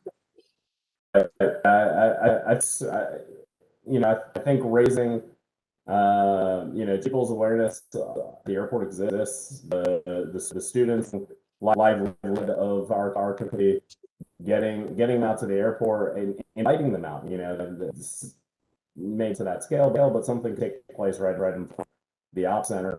And I realize that a lot of you don't know, you airports the way you think of Hartsfield and whatnot. For general aviation, airports are used to having people out front, guys and lace sharing stories about aviation, enjoying the day, looking at planes. It's a very welcoming atmosphere of other small community airports, and we should have that too. Well, it's a good way to start increasing. Sure. Absolutely. Yeah. Are you? Is it my machine or are you breaking up? I don't know if it's mine. Must be mine. I didn't hear you, Diana. I said you're all a lot breaking up. The signal's going in. Yeah, David was breaking up a little bit, but I do hear an echo. So yeah. Well, anyway, with your agreement, I think just to sort of keep the ball rolling with the idea of destination, that we make it a regular thing we talk about, every month, every season, about what we're doing, the directions, to cultivate as many ways as possible the airport as a destination. So. Hey, Diane, if I could ask this, if everybody could mute, maybe that would stop the echo, perhaps. Try it now, Diane. See, except you. Go ahead, Diane. Okay, is that better? Much better, yeah. All right, it's not foolproof, is it? Okay. So, okay, the next small item is another item that I sent you where I asked you for input. It's called the fact sheet. Mike has actually shared it on the screen. This too was something that I was actually walking around thinking about, Mike, for many, many days on end, in terms of our with commissioners and others, where we've shared with you, they threw some rather pointed questions at us, wanting answers on the spot about, well, how much money in property tax or dollars returned to the community, etc., are coming from the airport. Specific questions where it became a need for a fact sheet is what emerged. That in the big GDOT report, there's a whole set of fact sheets that go with the major report. It's standard practice in any business. And Mike did have an earlier fact sheet from several years ago, but it was actually modest in its scale of data, if you like, or the collection of data. And so I work very closely with Mike, and I see this as sort of Mike's document. I started out putting down a whole series of categories, and then Keith also gave input. And then we worked closely with Mike to actually say, you know, what kind of information do you think you do want on here that you could have as a useful tool to share with people in meetings as a series of talking points, as a springboard for people's further interest in reading or questions, etc.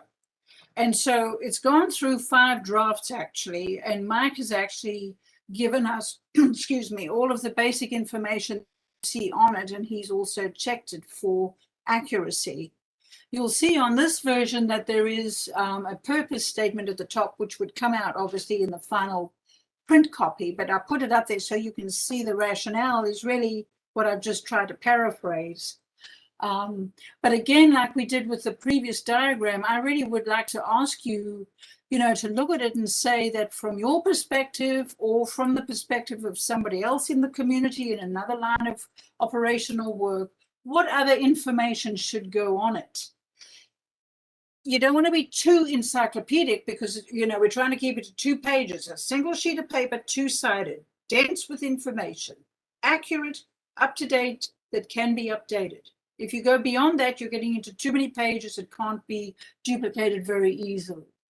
You don't want too little information because then it's thin and people can lose interest.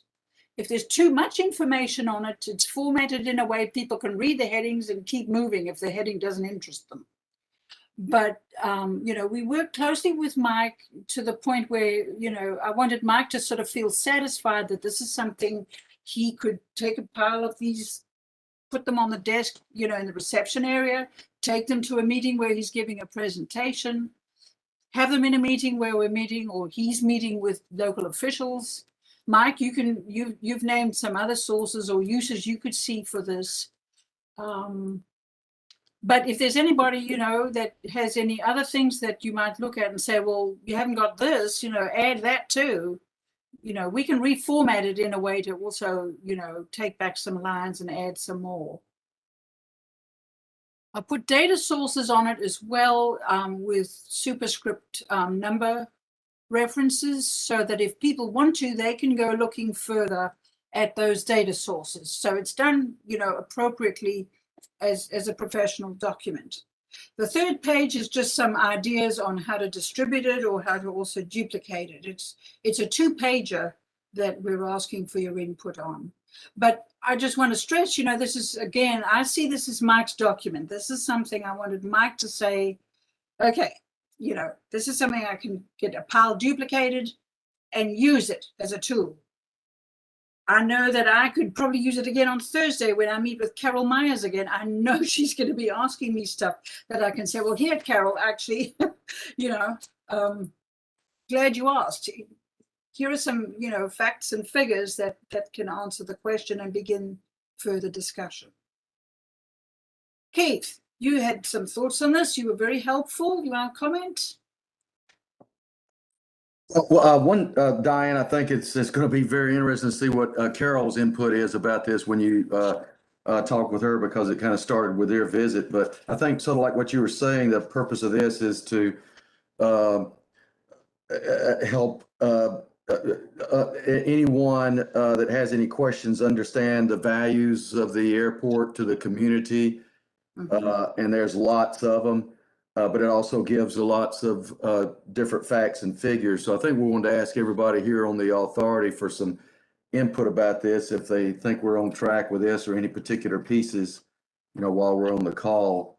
I didn't really have anything else in particular right now, Diane, though, to add. Well, Grant, actually, a couple of things that you mentioned for the diagram, you'll see are on this fact sheet, you know, like Georgia State Patrol and some of the other things. I also initially had talked with Mike about putting categories of information like revenues rather than dollar values, because if you put dollar values, then you're going to have to update them. And I realized there could be a reason why, you know, Mike wouldn't be comfortable divulging those. The categories themselves on something like revenues are interesting and important enough. So, you know, we try to work with Mike to say, we don't want anything on here that's going to make you feel awkward about it being in print or being distributed. It needs to be a usable document in that regard. Yeah, yeah, and it's a lot of good information. And a lot of this information, what I tried to do is think back on when I was, when I'm speaking to groups, what are the questions? What are they interested in? And it depends on the group, but a lot of this, most all of it fits, a wide variety of the groups that I've been speaking to. Mm-hmm. And you said that sometimes, like the chamber and other groups will say to you, well, have you got any stuff you can give us, Mike, for a... Right. They have prospects that come to them and then they ask, for some, well, a lot of times the prospects have a whole list that might come from economic development, Georgia State. And it's pretty much a book. But when it comes to the airport, there's a lot of questions on there that they have for airports, and do they have one? How big's the runway, and all sorts of things. So this would really fill in a lot of the blanks that they might have depending on the prospect. You'll notice I even right at the beginning put a little bit of basic information about the historical origins of the airport, because this territory or property used to be a pauper farm in the historic Clarke County. I went digging in the archives and got the documents and the old maps. And I think even things like that, the one person I did tell, a couple of people I did tell that even on staff in planning said, I didn't know that. That's interesting, so it needs to be something, I think, that also evokes that kind of response. I didn't know that about the airport. Oh, gee, as well as the facts and figures of more, formal nature. So I guess in the interest of time, because we need to move on to what David needs to talk to us about, if you have any thoughts or ideas for additions, or if anything, you have a question about it, please, if you could email me and Mike, and maybe we can mull it over and refine the point or add the point. And if you could do that in the next week or so, that would be great, because the sooner this goes to print, the sooner we could actually use it. So I thank you for the time on that, and I really appreciate all the time Mike put in, and I really want to see it useful to you, Mike. You in particular more than anybody else. So. Yeah, it'll definitely be used.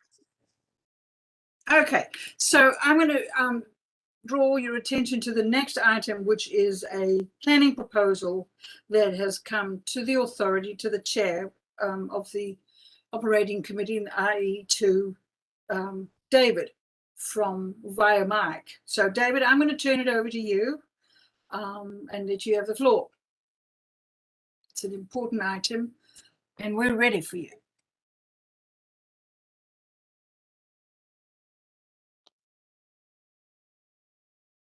Hey, David, did you hear me?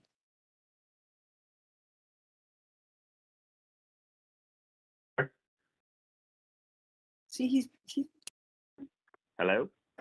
Hey, we got you. You got me now? Yeah, we're with you, David. Okay, great. Sorry, I'm apparently I think my microphone was giving some feedback and I switched to my phone. Yeah, so typically when these things come across, the normal method of a development proposal is that the plans go through the planning department. The planning department then reaches out to Mike with their write-up, with the documents. Mike forwards that to Robert and I for our committee to discuss, look at the ordinances that apply, figure out which overlay district they're in, and make some sort of decision. And that's how I think you've all seen them come through that way. We've talked about them, and then the committee gives some sort of recommendation for the authority to make. The authority then makes that recommendation that goes before the mayor and commission. That's not exactly what happened here. With this proposal, we're not dealing with a normal development with normal zoning. Instead, this is an application to revise what's called a plan development. Plan development, PD for short, is its own chapter of the Athens-Clarke County Municipal Code. It's separate from the airport zoning chapter of the municipal code. And when a PD is dealt with, it still starts with the developer's plan going to the planning department, but from the planning department, those plans go to the planning commission, which is a body like our airport authority. It goes from the planning commission to the mayor and commission, and a rezoning, and usually these come up when there's a lot of variances. It's a big ask, and it's a, you know, for simplistic sake, it's all based on here's the plan, soup to nuts, and we're not going to change anything. So that's what's presented, and it's a solid yay or nay from the mayor and commission, and the development has to proceed in accordance with that master plan, as the mayor and commission, in doing, you know, in giving approval, what they're doing is they're amending the county ordinance moving forward for that parcel of land. So, and is there a way I can share my screen? I was going to just bring up that initial conceptual site plan.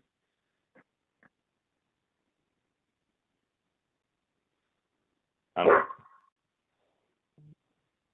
don't see Mike. Maybe his computer. Yeah, Mike, we can't hear you. Sorry, I'm muted. But yeah, I'm sorry. Go to share. Go down the bottom. Go to share, and then you'll click share. Yep. And then you'll see it pop up, and then just kind of put your cursor on my that. share is grayed out for me. Okay. But You want me to try mine? wait. Yeah, go ahead, Diane, and see if you can do it. So I'd like to show everybody that first conceptual plan, that the pretty drawing. I don't have that. Let's see if I can. I thought I had figured this out. Well, maybe. I can share the text of where you've got the recommendation that you sent us. But well, that's all right. Okay, so anyway, back in, you know, just a little more brief history on this. This site at 250 Dublin Street, back in 2018, in March of 2018, we were visited by the initial developer of this property with at one of these authority meetings back when we actually saw faces of people, and we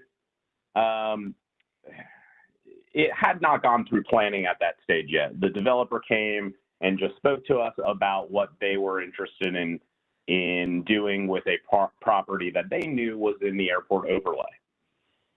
So they knew that our input would be asked for before it went to the mayor and commission. One way or another, we never followed. There was never any official airport commentary given on that property, and that happens where some of these things are dead in the water, you know, for all kinds of reasons that we're not privy to at the airport. You know, they'll come and talk to us and they'll say, "Oh, never mind," you know, and move on. We had no way of knowing anything actually did proceed with that, but what that developer ended up doing after that March meeting was going through this plan development process.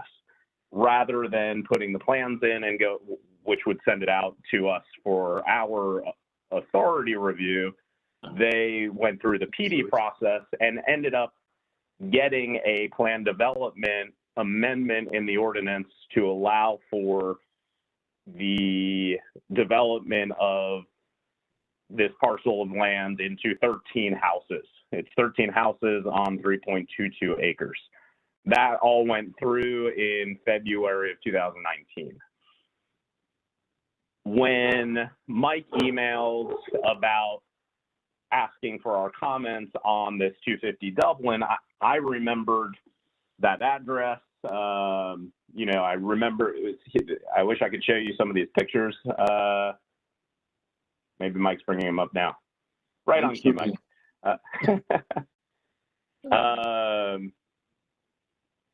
So when he had emailed, you know, it rang a bell, 250 Dublin. Looking at the pictures, it looked like a totally separate, different site plan than what I, you know, had in my memory. I went back to our notes.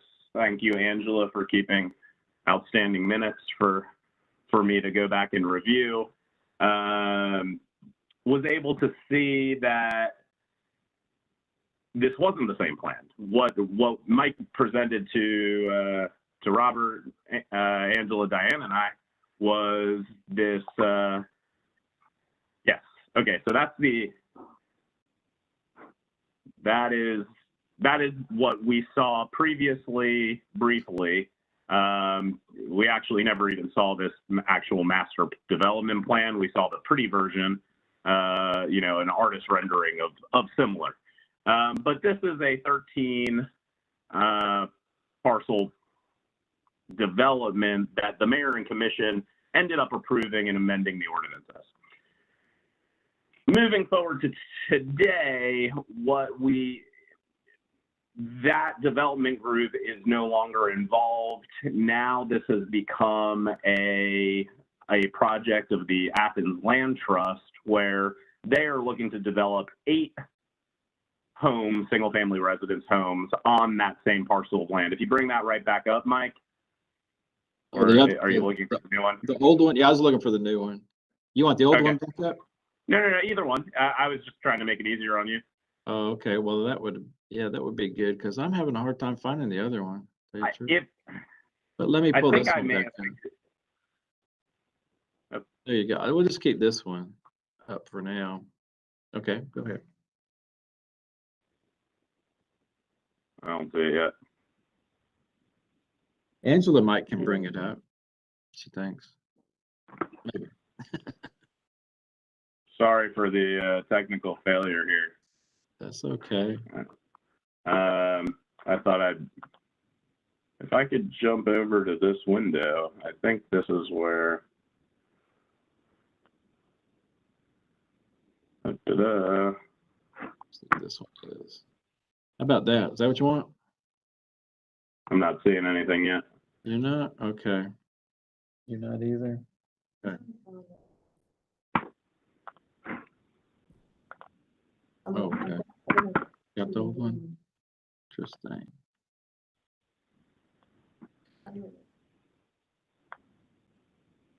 Yeah, I'm going to stop sharing. I think Angela's going to try to do it. Okay.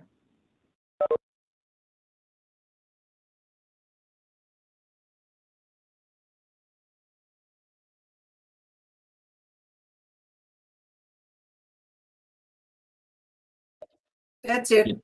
That's it. You can see it? Okay, good. All right. Yeah. Okay. Did we lose David? Are you there, David?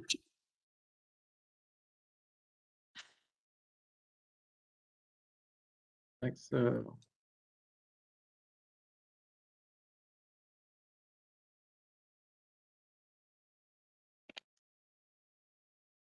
Yeah, I think we lost David. Hopefully he'll come back again.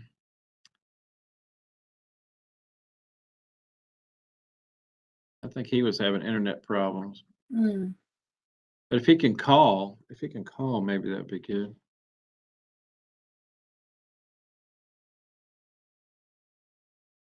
Won't it be nice to get back in person again? This is the reason too. I know it. I know, really. I mean, yeah, my computer was on a glitch. It was going in and out. I thought I was going to lose Doug. And it said I needed to, reboot and all. I'm thinking, oh my goodness.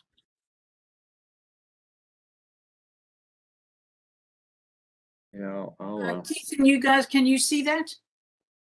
While we wait, can you see that Yes. satellite image? So you can see the 8 little houses? Yes. Big plot? So basically, when David gets back, he can report again. But basically, what it is it went from the 13, and it was by a previous owner, and now it's the Athens Land Trust who owns that property, and they're reducing it from that 13, which was the old owner's way, and now to this 8, 1 to 2, 4 bedrooms, and I think David might be coming back. Oh, okay. He said he crashed, but he's trying to get back on, according to Angela. But as David was saying, once we were talking about this yesterday in the subcommittee, it wasn't that easy because the PD makes it where it's an automatic yes, and whether we say yes or no, of course, we're just recommending anyway.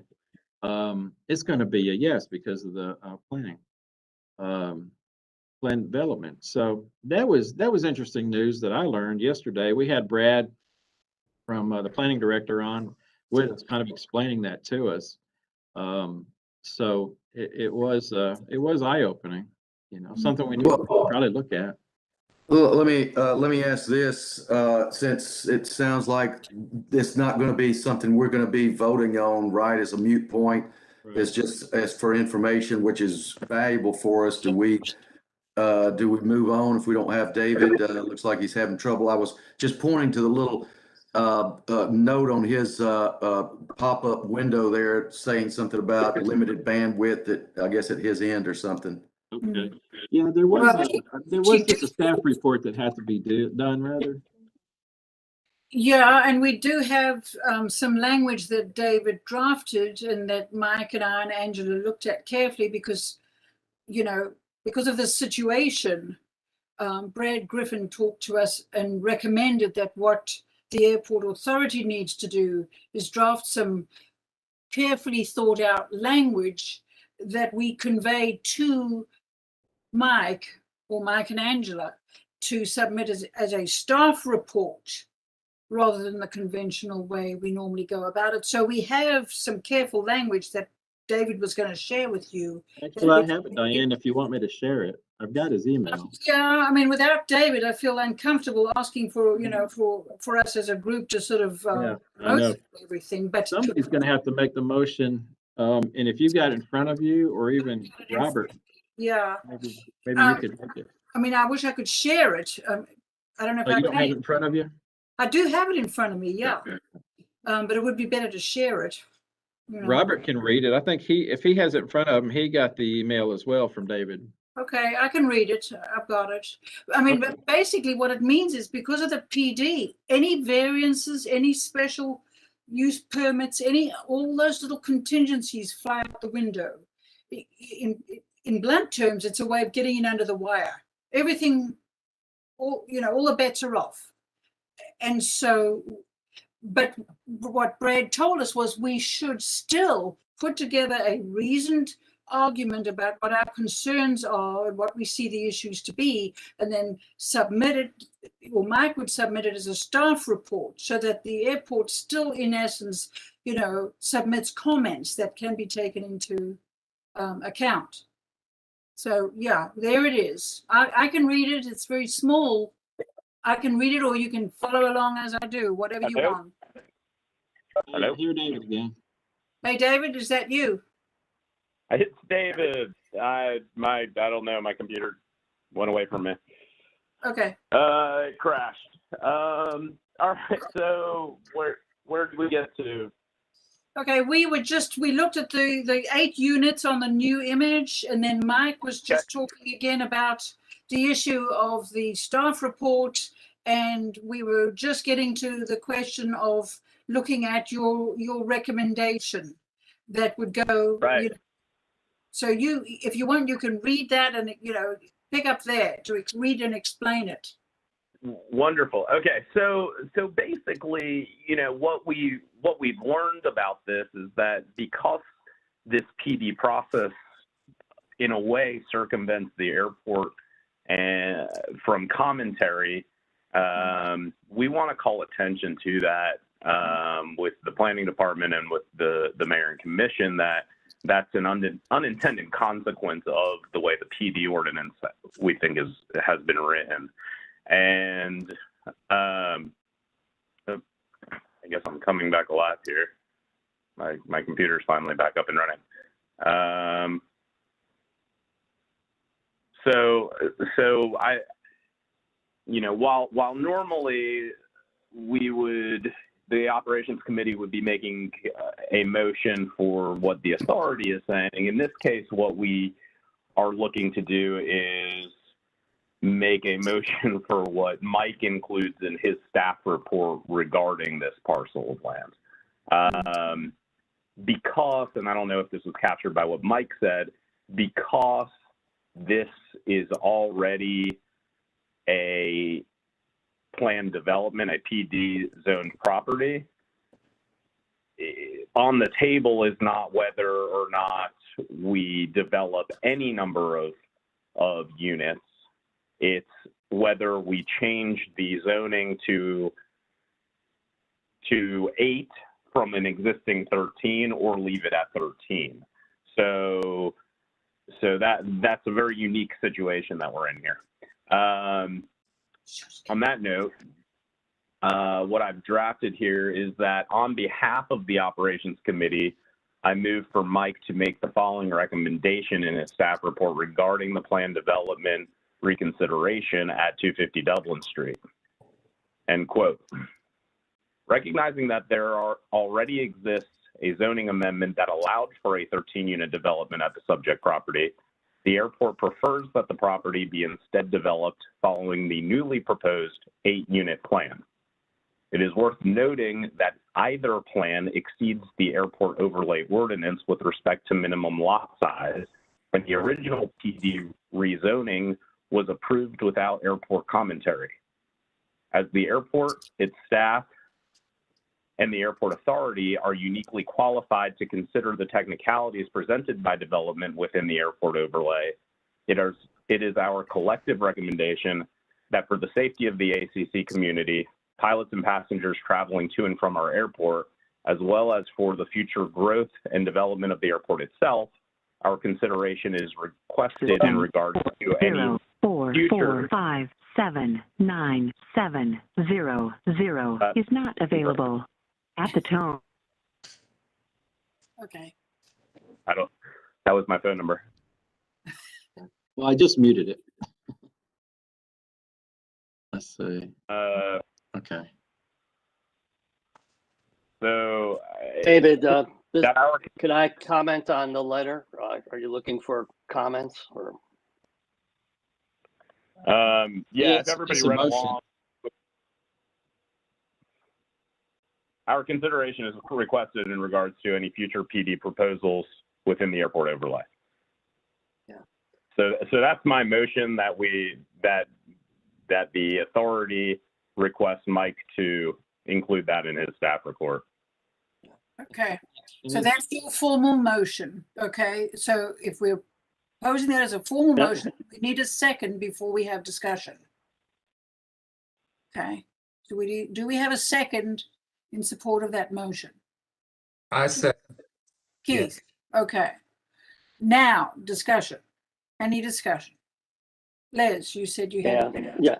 I think we should be stronger about that. This is a real violation of the airport overlay, and you sort of allude to it, but I think it's not strong enough. That it's sort of like, hey, go ahead and do this, but realize that you're putting in danger, or whatever the word is. I think we sort of maybe soft pedaling a bit about it, focused more on the future.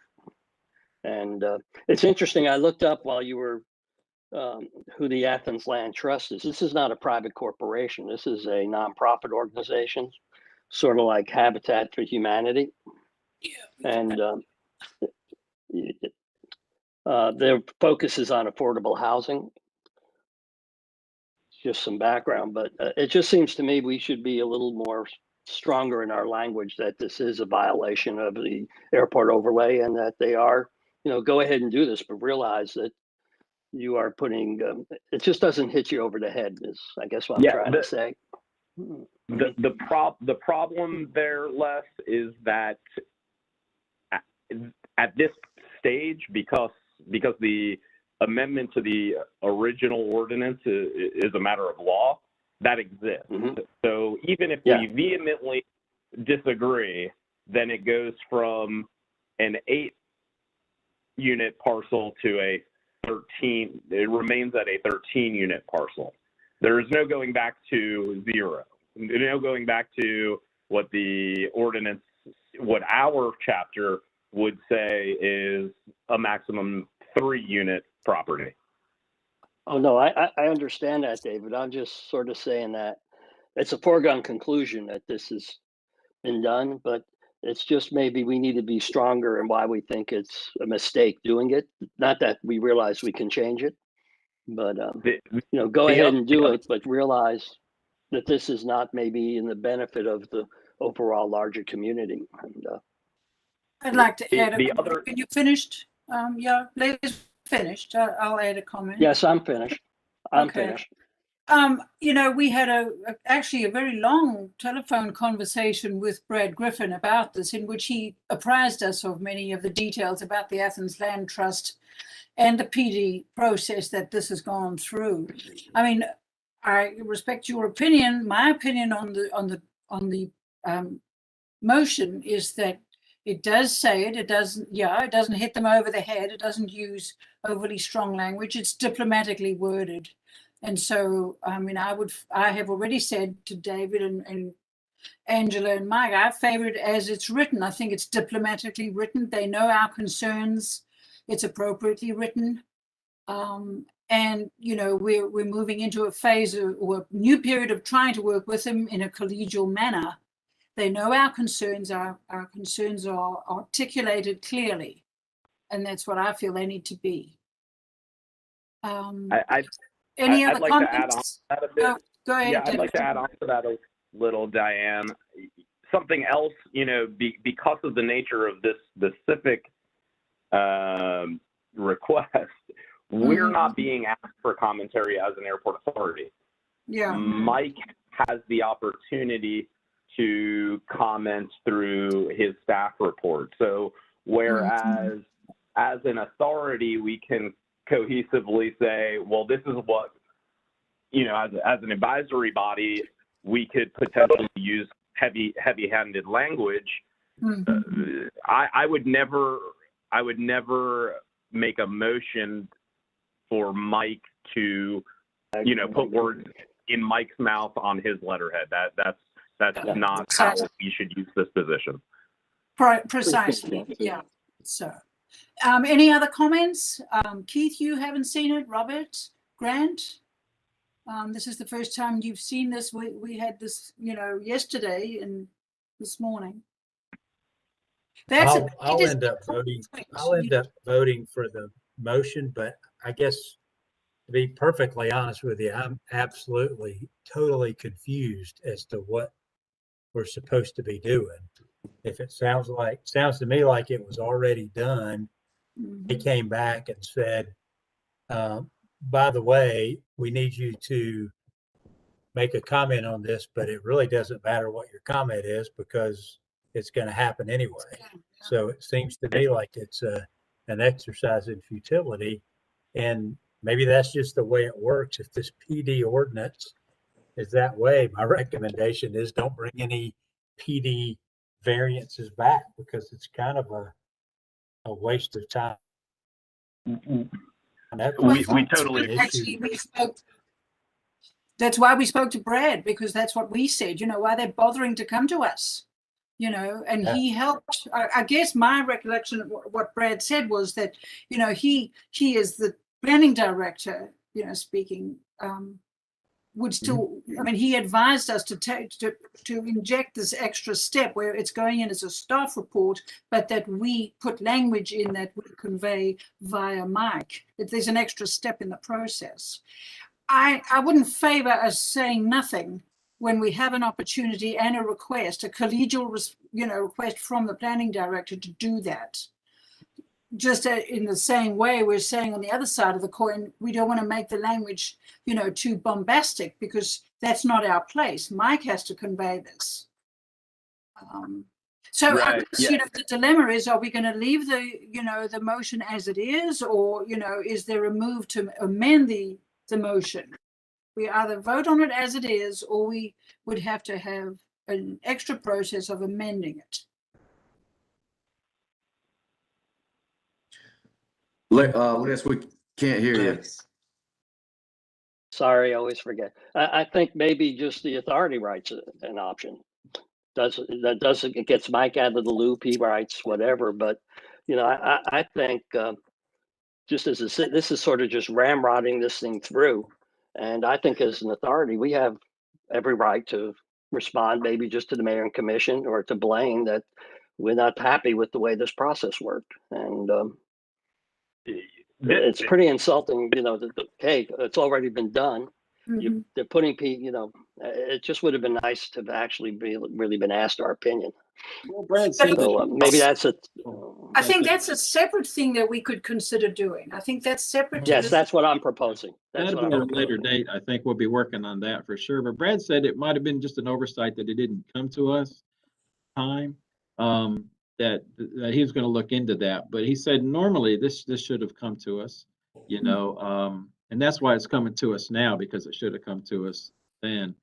But it's more of an information with the PD. It's more of an information thing right now. But that is something that we talked about yesterday in the subcommittee that we're going to be working on. I mean, we don't have to put a lot of, in my opinion, we don't have to put a lot of powerful stuff into it. We know what the deal is. We know what we want to do, what we need to do. They understand it too. Brad does. So, this gets us past this point, and then we move forward and try to correct it. Yeah. Yeah, I think it's important to note that, back in March of 2018, when it was first seen, we had David Fluck was an interim director. There could have been potentially commentary given or miscommunication about commentary that wasn't through the traditional channels.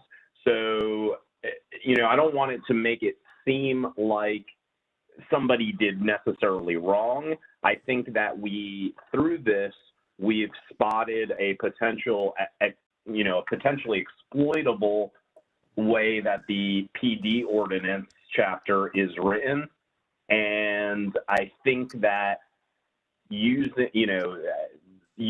this sort of language coming through a staff report from Mike's desk is a way to call direct attention to a need for some zoning, a bit of a look to be given to the way the zoning ordinances exist currently. And obviously, as far as making a motion for a separate motion for the authority, sure, we can do that, but in this specific case, the way a PD is handled, we aren't asked for commentary. So this is the best way to get that message through. And there's another piece that Brad Griffin mentioned to us yesterday, and that is that they do have a plan to review the airport overlay ordinance in, I think he said July. And so I think, that also means that we need to keep that on our radar and be in communication with him and them about, well, are you going to do that? We already have said we wish that we would be involved. I mean, I think that's the collegial way of doing it. So I support David, in the wording of this and with the cautions as we've discussed. Yeah, Diane, I agree with what you, sorry. Yeah, go ahead, Keith. Yeah, I agree with what you were just saying and what's some of the comments where, it sounds like this does make the points. We're not trying to burn any bridges with anybody, but make the points. And then we need to be addressing the issue to the best that we can so that it doesn't happen again.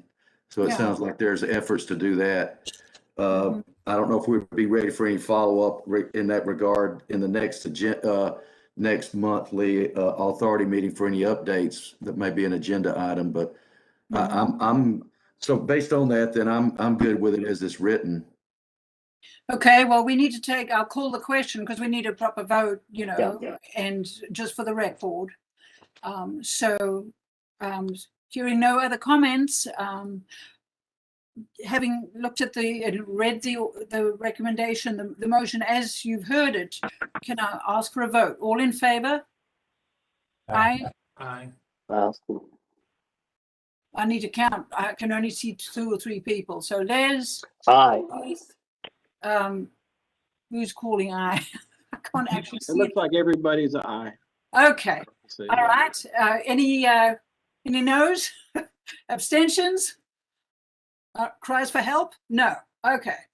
All right. Well, then the motion carries unanimously, and then it can be conveyed on behalf of the airport authority to Mike and submitted by Mike as part of his staff report. Between you, me, and the gatepost, we were also told yesterday that there are others coming down the pipe that are planned developments. This is not going to go away. We're going to see other examples of this. I think we will have a chance, in the coming months to say, here we go again.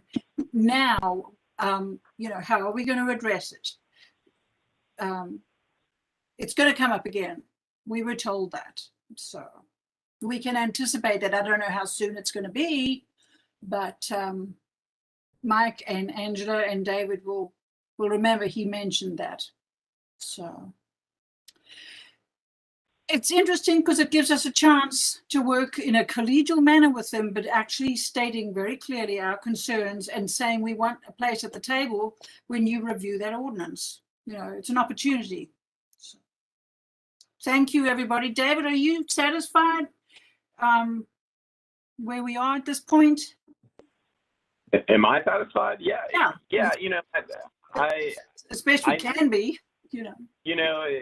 Right. So, just to give a little more commentary and to speak precisely to you, Grant, about the questions you brought up, I came into yesterday's meeting with the thoughts that the airport should abstain from anything, not really understanding what had gone on with that PD. It took a lot of conversation, because if on the one hand, if we approve it, then we're saying that we're standing behind this, which was not what we wanted to do. And if we said no, then we just we kind of look silly, because then it's like we don't know what we're talking about, because then it would go back to that 13 unit plan.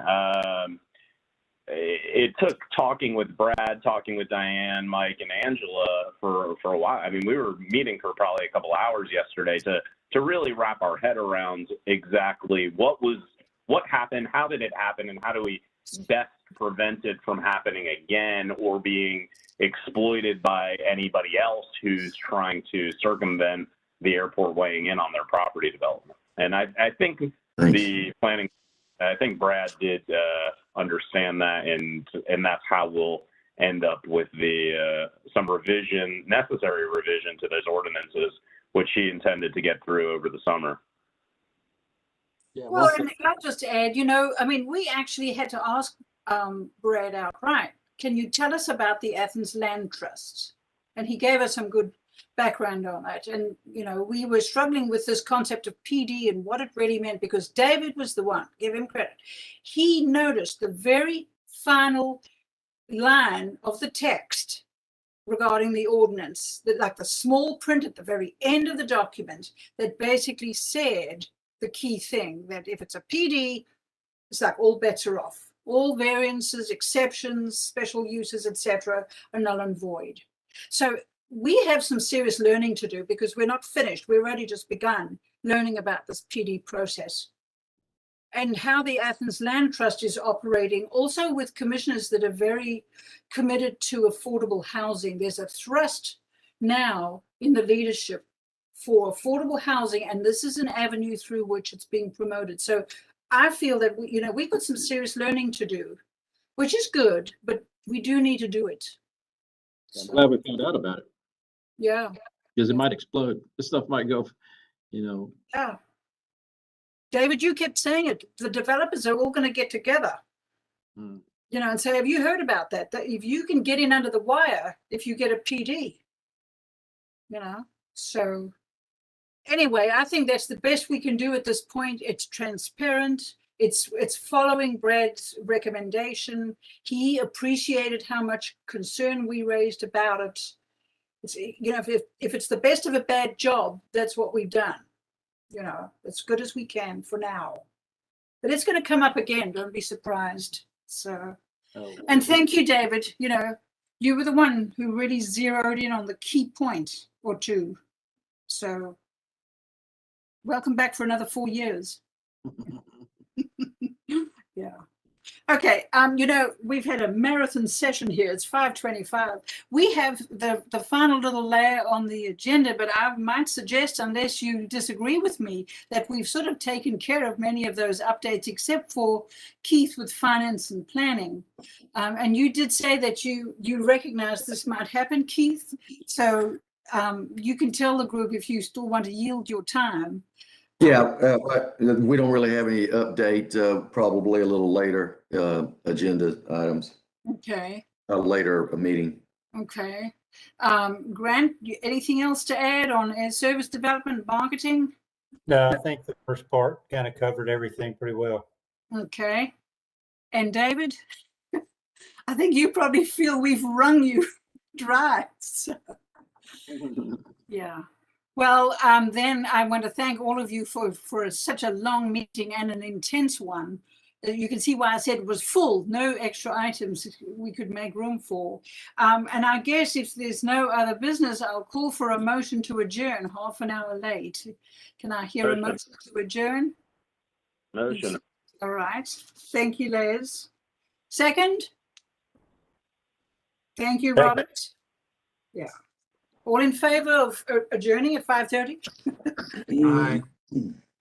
Thank you so much. I do appreciate it. And we thank Doug again, and we thank David again for all the hard work. Thank you, Dan. Thank you all. We'll see you later. Thank you now. Hey, bye. Wish me luck for getting some new air conditioning. I'm burning up.